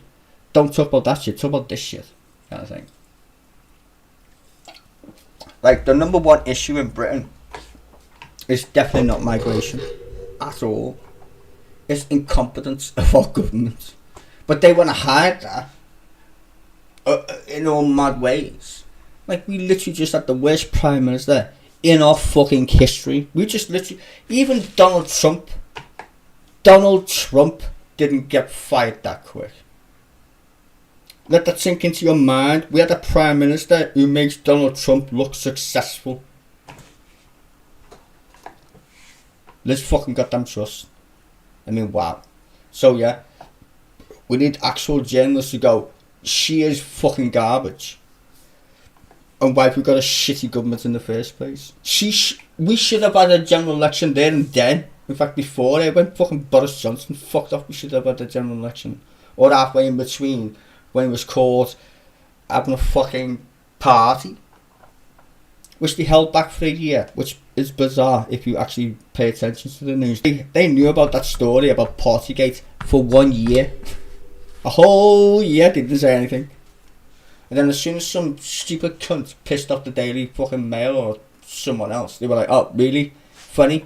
We recorded that shit where you were laughing, and then she resigned. And then they're like, oh, Partygate. Boom.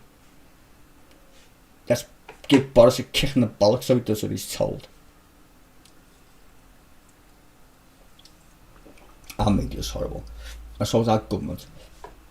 Because they're all the same fucktards. That's what I'm saying. If we elect fewer people, give them more power, hold them more accountable for their stupid fucking ideas that we tell them what to do, then we can slim down the crackheads that occupy them 2 buildings. And no, I wouldn't destroy them. They're very nice. I've actually seen them in person. So no, I don't want to build a new building or whatever. We built it. We already built that anyway. That's not the original. In case you don't know, the Houses of Parliament and Westminster, or whatever the fuck you want to call it, that's not the original building. We built after we rebuilt it after a fire in London. Most of London was actually burnt down. We rebuilt the shit.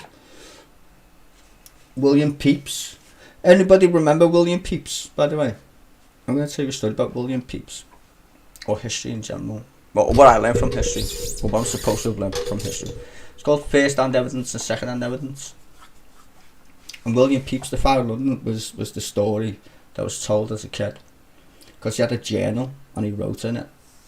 But also there was people who said things secondhand. So it was always the question of which is primary evidence kind of thing, and which is secondary evidence. And that's always been mad, because a lot of politicians do the whole secondary evidence bullshit when it comes to like policies and mistakes. I go, yeah, I didn't know I was spending all that money. Yes, you did. Don't lie. I didn't know I was fucking you over. Yes, you did. Don't you lie. I hate them. Well, I hate the Tories. To be fair, I'm not going to say I hate Labour, because I think Nevada media can do that for me, because they seem to hate Labour, even though apparently they support the left. The one thing I like about the right is that they actually know what they're doing.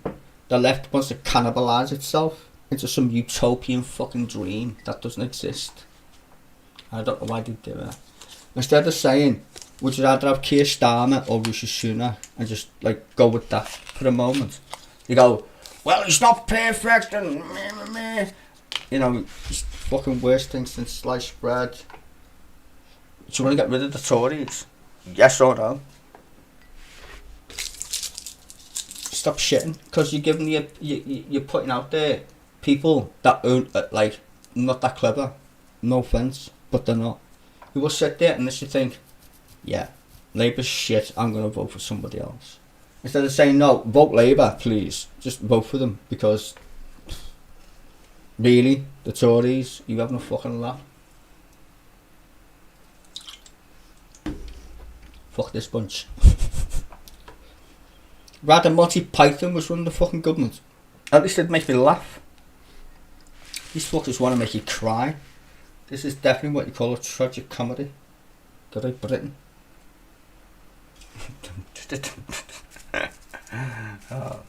In case you don't know, that was an immortal technique thing. But yeah, Tories are terrible. So we'll talk about AI a little bit. Only because that's the only bit of the show that actually made any sense. AI is not gonna like give us the Terminator, thankfully. It's not that smart. Yes. But what I think it will do is disrupt the economics, for sure. Let's face it, right? Humans are lazy and greedy at the same time. Now, humans don't want to do back-breaking work. A lot of us do. Just saying. But most people, like, I wouldn't say a cushy job, but sitting down in a chair is not too bad, if you don't mind me saying. Instead of walking around a factory or whatever, you'd rather be sat on your ass just typing away, just doing your shit, answering phones, whatever you do. You'd rather be sitting down. The problem is, a lot of them jobs where you sit down on your ass, they're going. That's the problem. They're going. Like, as someone who does graphics, I know people in Hollywood who are like, it's the end is nigh. And I'll tell you why. Because the graphics are getting that good, you don't even need like stuntmen or actors. In some movies, don't even need to pay them, just make your own. They look just the same. And it makes good money. People think, what do you mean? Animations, mainly. You can come up with some fucking crazy movies now that are so stupidly realistic. Like, you could sell them. I mean, most of the movies that we watch anyway is CGI. Most of the movies. Like, you don't even notice it. They're in a fucking studio and it looks like they're in the desert or some shit. Like Dune. All these mad movies that you're like 99.9% CGI. But it looks that good. So in the future, it's going to take like fucking loads of good paying jobs. And also, automated ones. You don't need people to answer your phone anymore. Just get a computer to do it. Like that fella said. He's got a bot, a script, a couple of lines of code, or whatever, that does the same amount of work as 250 people. One app to answer his emails. Now, if he's just one company in a plethora, how many people are unemployed as we speak then? Because he, instead of him hiring 250 people and giving them cash to pay tax with, he got a bot to do it instead. What you're seeing is the bot of, okay, analogy. People used to make cars with the hands and shit, right? Like the Ford motor, people used to make with the fucking hands. And then robots came along, Toyota, these Japanese firms, automating cheap old cars, flooding the market. Robotics, right? Well, now it's robotics for humans. Humans are getting replaced by digital robots. Do you understand what I'm saying? Oh yeah, there's a new industrial revolution, but it ain't for you. It's for the bots. Fuck knows what we're gonna do with you, because now you're useless. I don't need to pay you to do what that thing can do. In what? How many? Yeah, 250 people. Let that sink in. So he would hire an entire building, pay them all minimum wage, whatever, £12, £13, whatever the fuck it is. 250 of them. He only has to turn on the computer. How much money is just saved just doing that one thing is like stupid. But look at all them people who don't have jobs and soon won't have a job even if they apply for another one, because all the other companies are going to be doing the same shit. So basically you can't get a job anymore emailing anybody in a customer service capacity, because the AI will do it for us. I used to work in a call centre. That was a thing. We literally had a little office for that. Replying as a human. Bye your jobs. They're gone. Now what are they going to do? They're going to get another job in a technology firm, because they were in the service sector. All the service sector is literally technology. Answer the phone, type some shit in. Them two things a bot can do all day fucking long, and it doesn't get paid. Doesn't need to get paid, doesn't have a life, doesn't exist. It's just a fucking script. You on the other hand, you're expensive. Go away. But the fucking funny part is, no one's going to be able to buy his services, because no one will have a fucking job eventually, because it will get that efficient at what it's doing. You need to understand this. The bots that we're doing or fucking with right now, they are not going to get dumber. They're going to get smarter and smarter and smarter, and that means we get more job losses, more job losses, and more job losses in the service sector, which employs more than anybody else in the West. Come on, don't think of Armageddon, but let this sink in. The biggest employer in the West is the service sector. Yeah, we're fucked. If that can take even 30% of the service sector, that's a lot of people that are unemployed. Just because their skill is answering a phone or typing. Clerical people, bye-bye. Receptionists, bye-bye. Administration, bye-bye. I'm just saying, the lowest common denominator is using your hands. Thank God AI can't work its hands, but if you work in a factory or somewhere where you actually use your hands in that capacity, you're fucked as well, because it'll eventually get better at picking boxes than you do.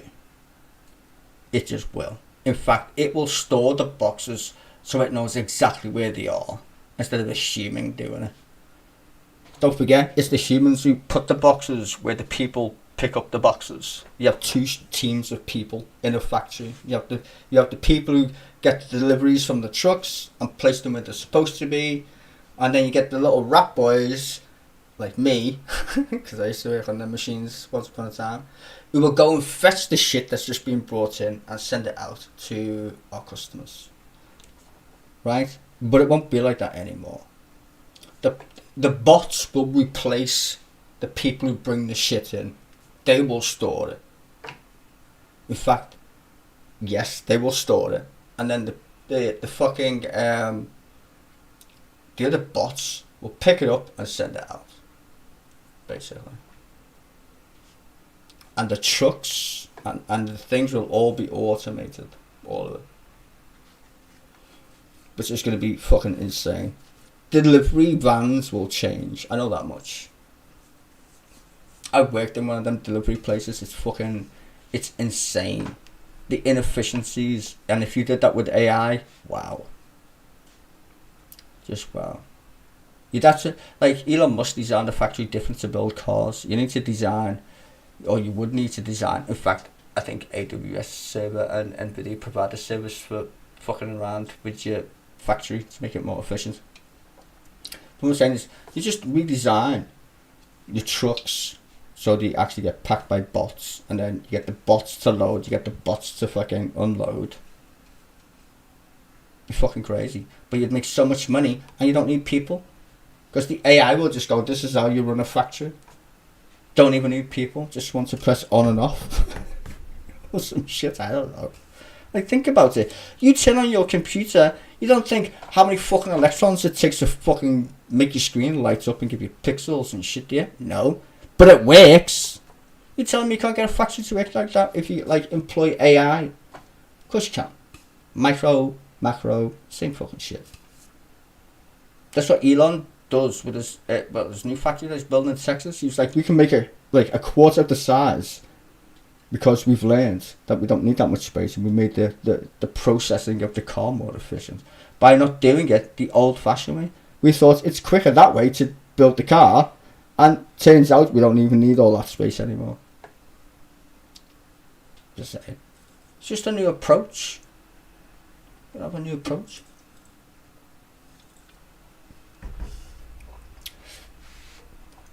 It's a glorious day.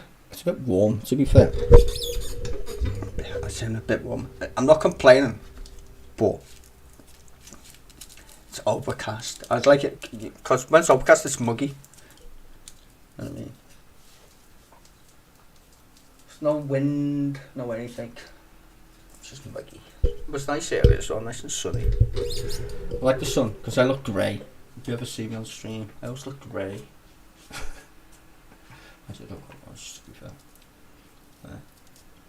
He does in England. So it's fucking grey most of the time.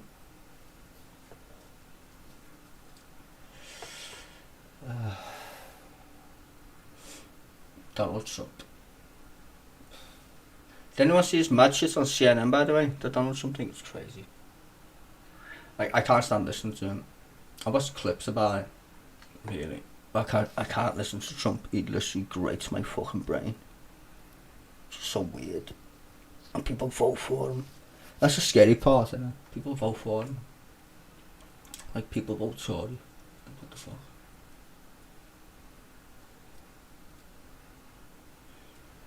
I think I'm gonna bring a new show to everybody. I hope it works. It's gonna be a comedy roundup of all the best comedian type people. I would say I subscribe to, who make jokes about politics, or at least interesting videos. I'm gonna think of like a new show to do on a Friday, because you know I don't stream on a Friday, innit?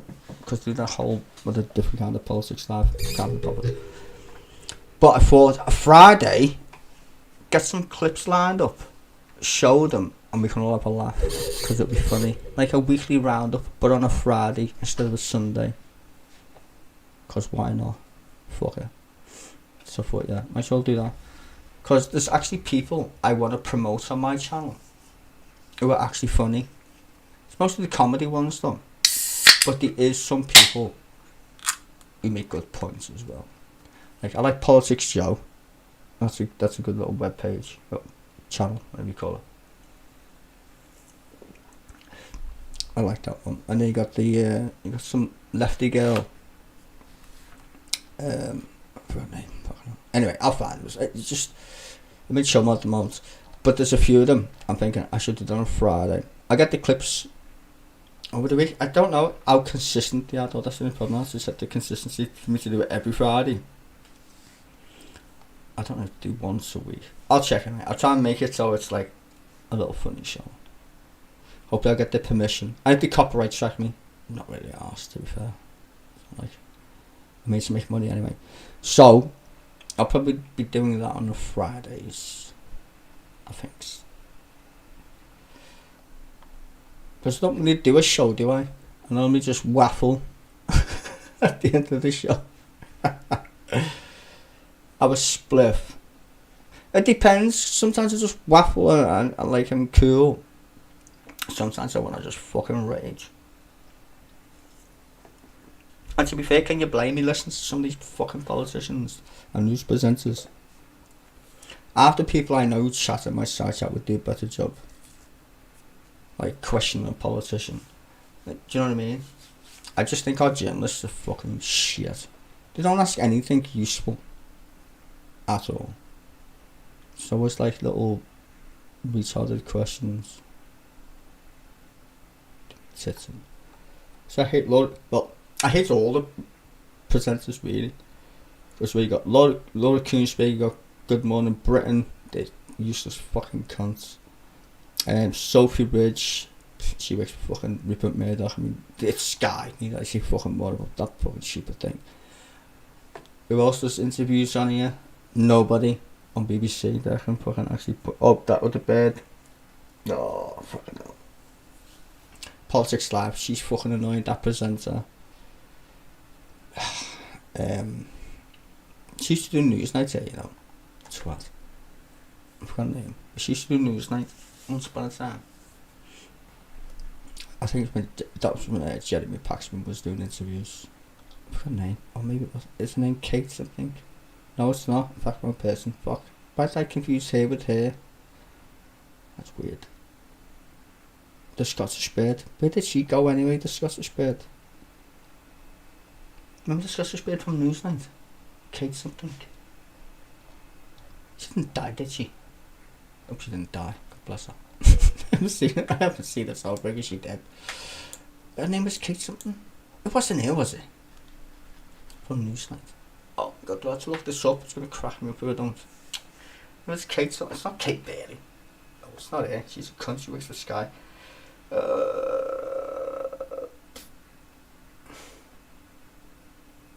Did she actually?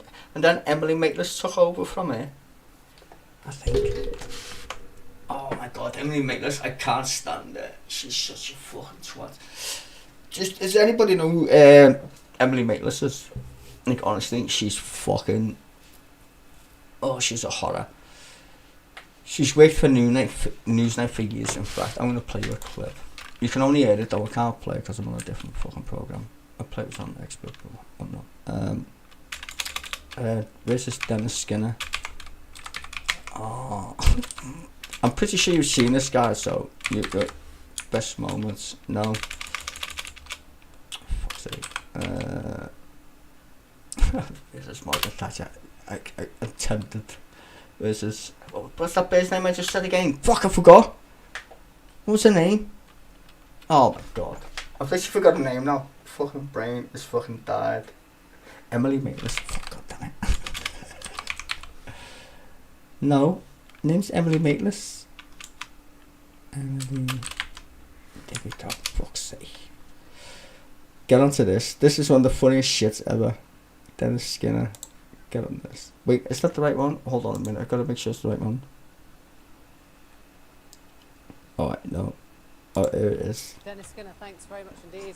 In that breaking news, then, Dennis Skinner has said that he has not been approached for a job by Jeremy Corbyn and would not take a job by Jeremy Corbyn, a line that he has held consistently. No, I told Jeremy Corbyn before. There you go. You can keep up to date with all the latest developments and appointments over the BBC News website, including a guide to who's who in Jeremy Corbyn's new shadow cabinet, bbc.co.uk/news. Seems I still have business to do right here on the Green. Well, that was spinning. That was an example of spinning. Because you were trying to imply that I'd turned it down. No, that was a joke. Well, that's I think all it's it was. time It was a joke. that you got real and you understood that you're not working for Murdoch at the BBC because you seem to be following the same pattern. Dennis Skinner, thanks for clarifying that. Thank you. Yeah? You implied that I said no, you cunt. And she said, in reply, it's a joke. You just reported that as the truth on the BBC. And he said, It's not true. I'm stood next to you. What are you lying for? That's stupid. Like, do you understand that? Like, this happens though. Like, suggestive thinking is your correction. That's a beautiful line from Walt Disney. Even though it's from another. Yeah. Anyway, your suggestion is my suggestion is your correction. I should put that on a t-shirt actually. Anyway, you see the point why I played that video.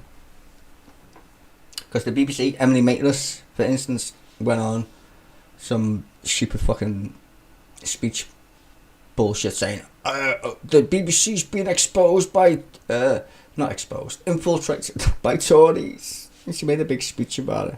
Like, you know, they were telling us what to say and what to do. I was like, really? You're taking the piss? Emily Maitlis. Sucking dick. She was sucking Labour dick back in the day. She's don't see her much anymore, do you, Emily Maitlis? We got a job working with a fucking shitty think tank, probably somewhere. You never see it anymore. I don't even know who does the fucking. Who does Newsnight Tonight? It's not still there, is it? I don't think so. But she took over. Fuck, forgot her name. It begins with a K. It's not Kay Bailey. I keep thinking Kay Bailey. She's on Sky fucking News. It's not her. It's the bed with the fucking purple hair. So it's like that mad lady with the glasses. Oh, fucking hell. The big chief. I love being stoned. I can't remember fuck all. I don't remember 13 years of the Tories ruling our country. You know what would be nice, right? I should start my own political party. Well, no fucks given. No fucks given. Yo. Right, that's the new party. I'm gonna make a political. How much does it cost to make a political party? Anybody know? Let's see. I'm gonna find out how much.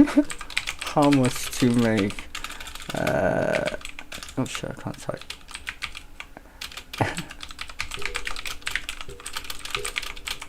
What does it cost?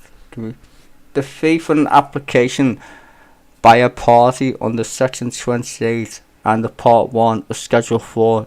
What's that American? No, it's English. Wow, Jesus.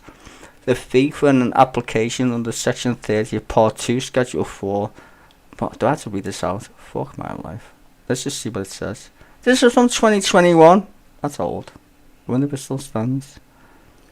The fee for an application. Wait, it's not telling me anything about the entire point of like getting one.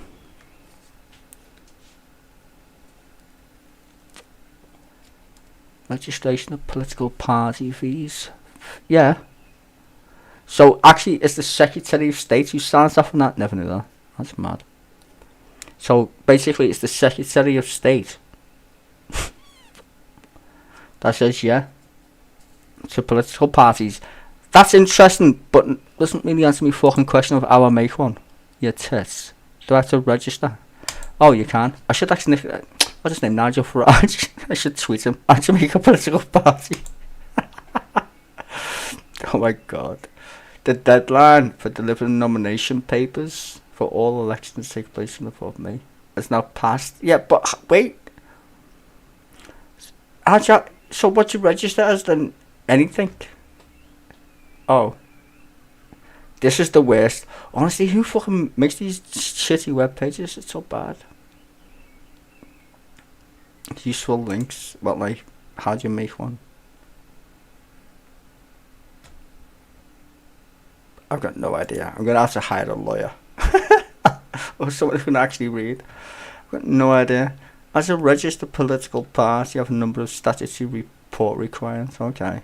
This page. Oh, so wow. Okay. That's mad. That's a lot of information, isn't it? Jesus.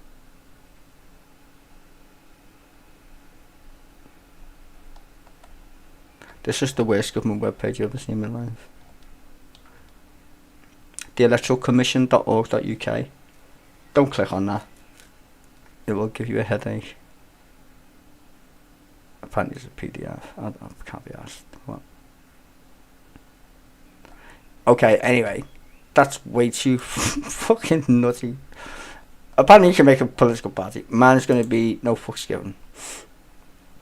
Eat the rich. Everybody should get a free pie on a Tuesday. Chocolate on a Thursday. Everybody gets their day off on Sunday because God's real.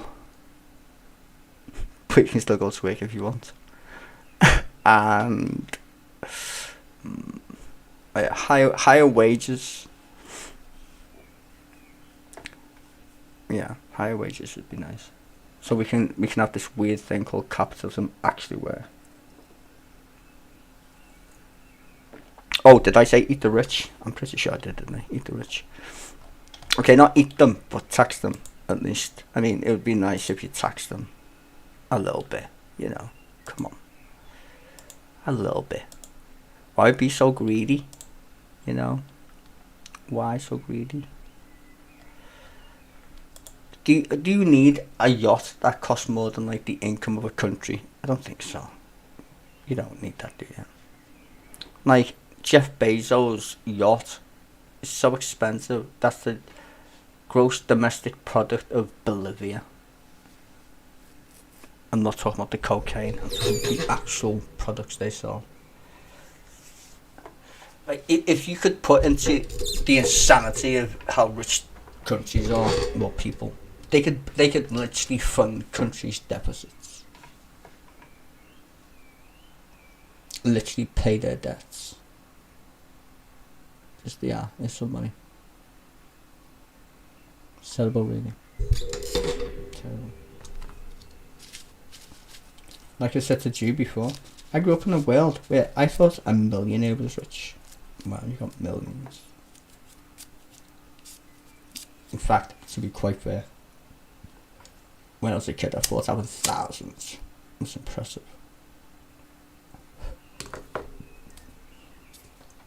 Imagine paying 1.2 million for a car.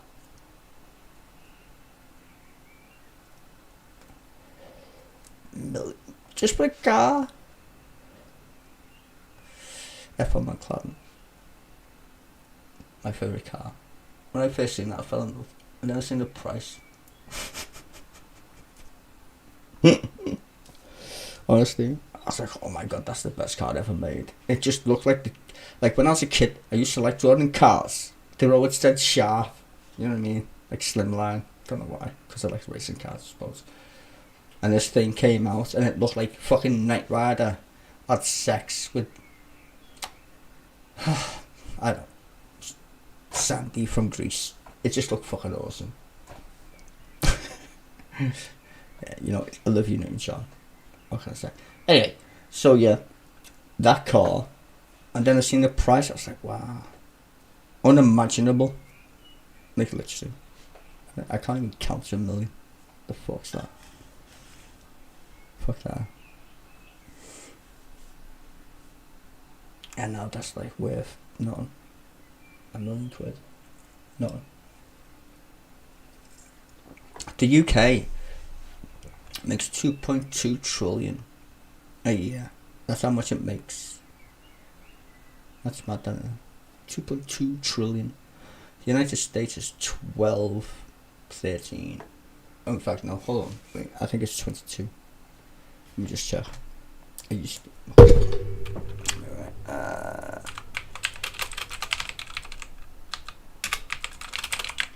You know, I like to fact check myself. Right.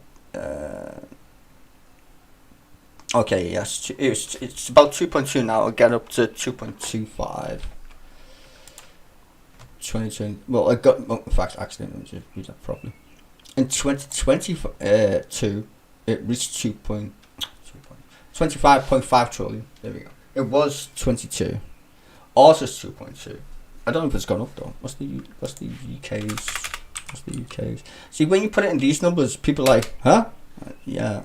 Yeah, 2.2 British pounds, 2022. There we go. An approximate, an increase of 86.3 billion pounds. The total size of the economy is 2.14 trillion pounds.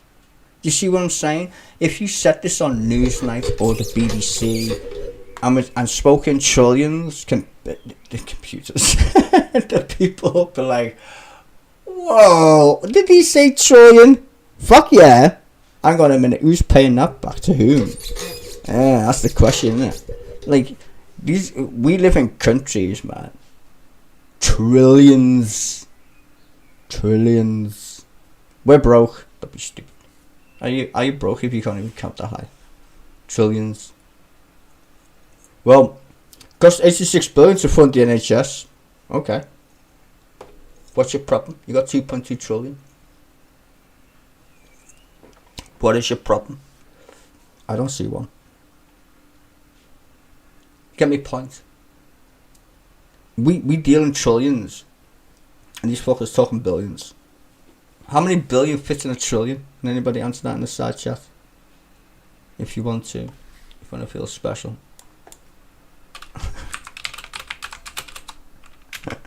Just saying. I'll get them for you.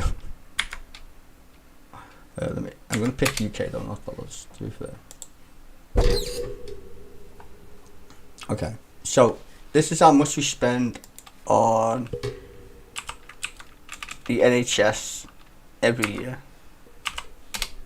Right. It takes this many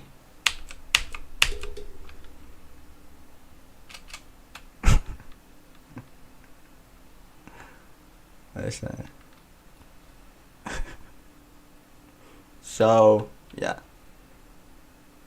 So let's do 86 minus 1,000. Still plenty of money left there. Last time I checked. That's 1 trillion, by the way. Our income is 2.4. So you'd have to do this mad calculation here. 86 minus. Wait, so. Oh, I'm getting shouted. Hang on a minute.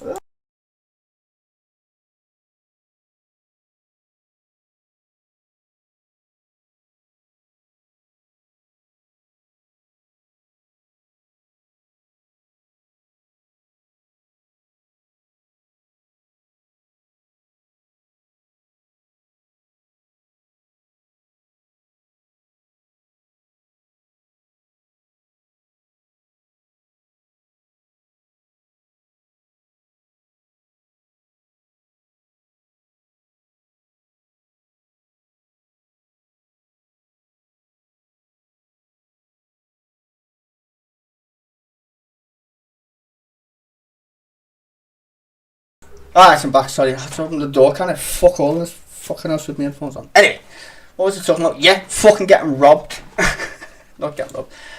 So it would be, yeah. Hold on. Right, minus 86. That's still a lot of money left over. Now we spend, what, 50 of that? I think it was 50, was it? Alright, let's say 52. So that's what? 134. Alright. Minus, yeah, out of 2,000, right? That's still a lot. Like, where's the rest of the money then? That's on national defence, 50 billion, or whatever the fuck it is. 86 billion. 134 billion. How much does the state cost? I don't know what the state is, so we say another 100, give or take 100 billion quid, maybe. So what you got, like, still got a lot left when you think about it. Where's the rest of the money, bro? How much did we give away? On this, I'm saying, yeah, giveaway. What's our rate? So let's say 23, 80% for the fucking fossil fuel. 20 for corruption. Because why not? Maybe that. So what would that be then? So you got like interest on the loans. I don't know what that would be. Let's see. 40 year. Oh, it'd still be low though, right? What's the percentage of debt to GDP? 90-ish. Let's say it's a bit more than that. Let's say it's 120. Fuck it. We have to go a bit extreme on the old debt, don't we? Plus inflation, 11%, so that's 70.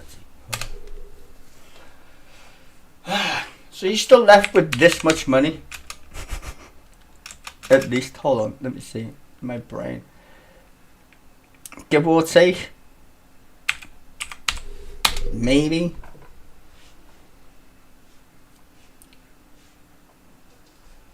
I mean, it's not much, like, but still. So that's how much probably the government's got to fuck around with. Probably. Which is not a lot, really. 250 billion. They're probably going to borrow more money. Probably. So, in the coffers would be around, yeah, that much. 250 odd billion quid. So you can give millions away if they want to. But they're probably going to borrow that anyway. Again. How much was borrowed in the election of the Boris Johnson? 600 billion. Like that. Nobody even noticed. For his 40 hospitals. It's literally in the statement. Oh, we borrowed 600 billion, which was when he was facing Jeremy Corbyn. Because Jeremy Corbyn was only planning to spend about $500 million. Just under, and he was planning to spend over $500 million.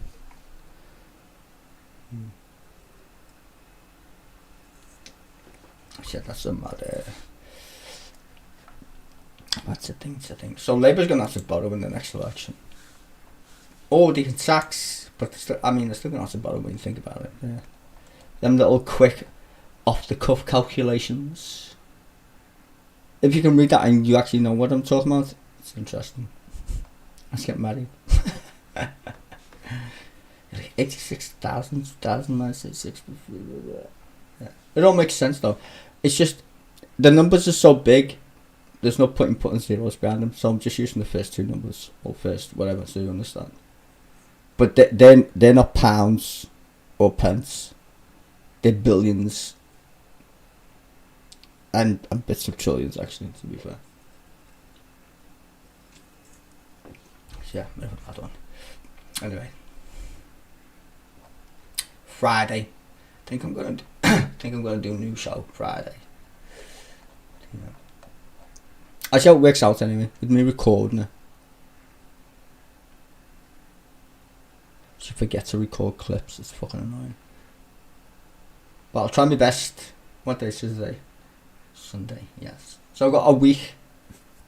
So it's gonna have question time clips on. Let me see.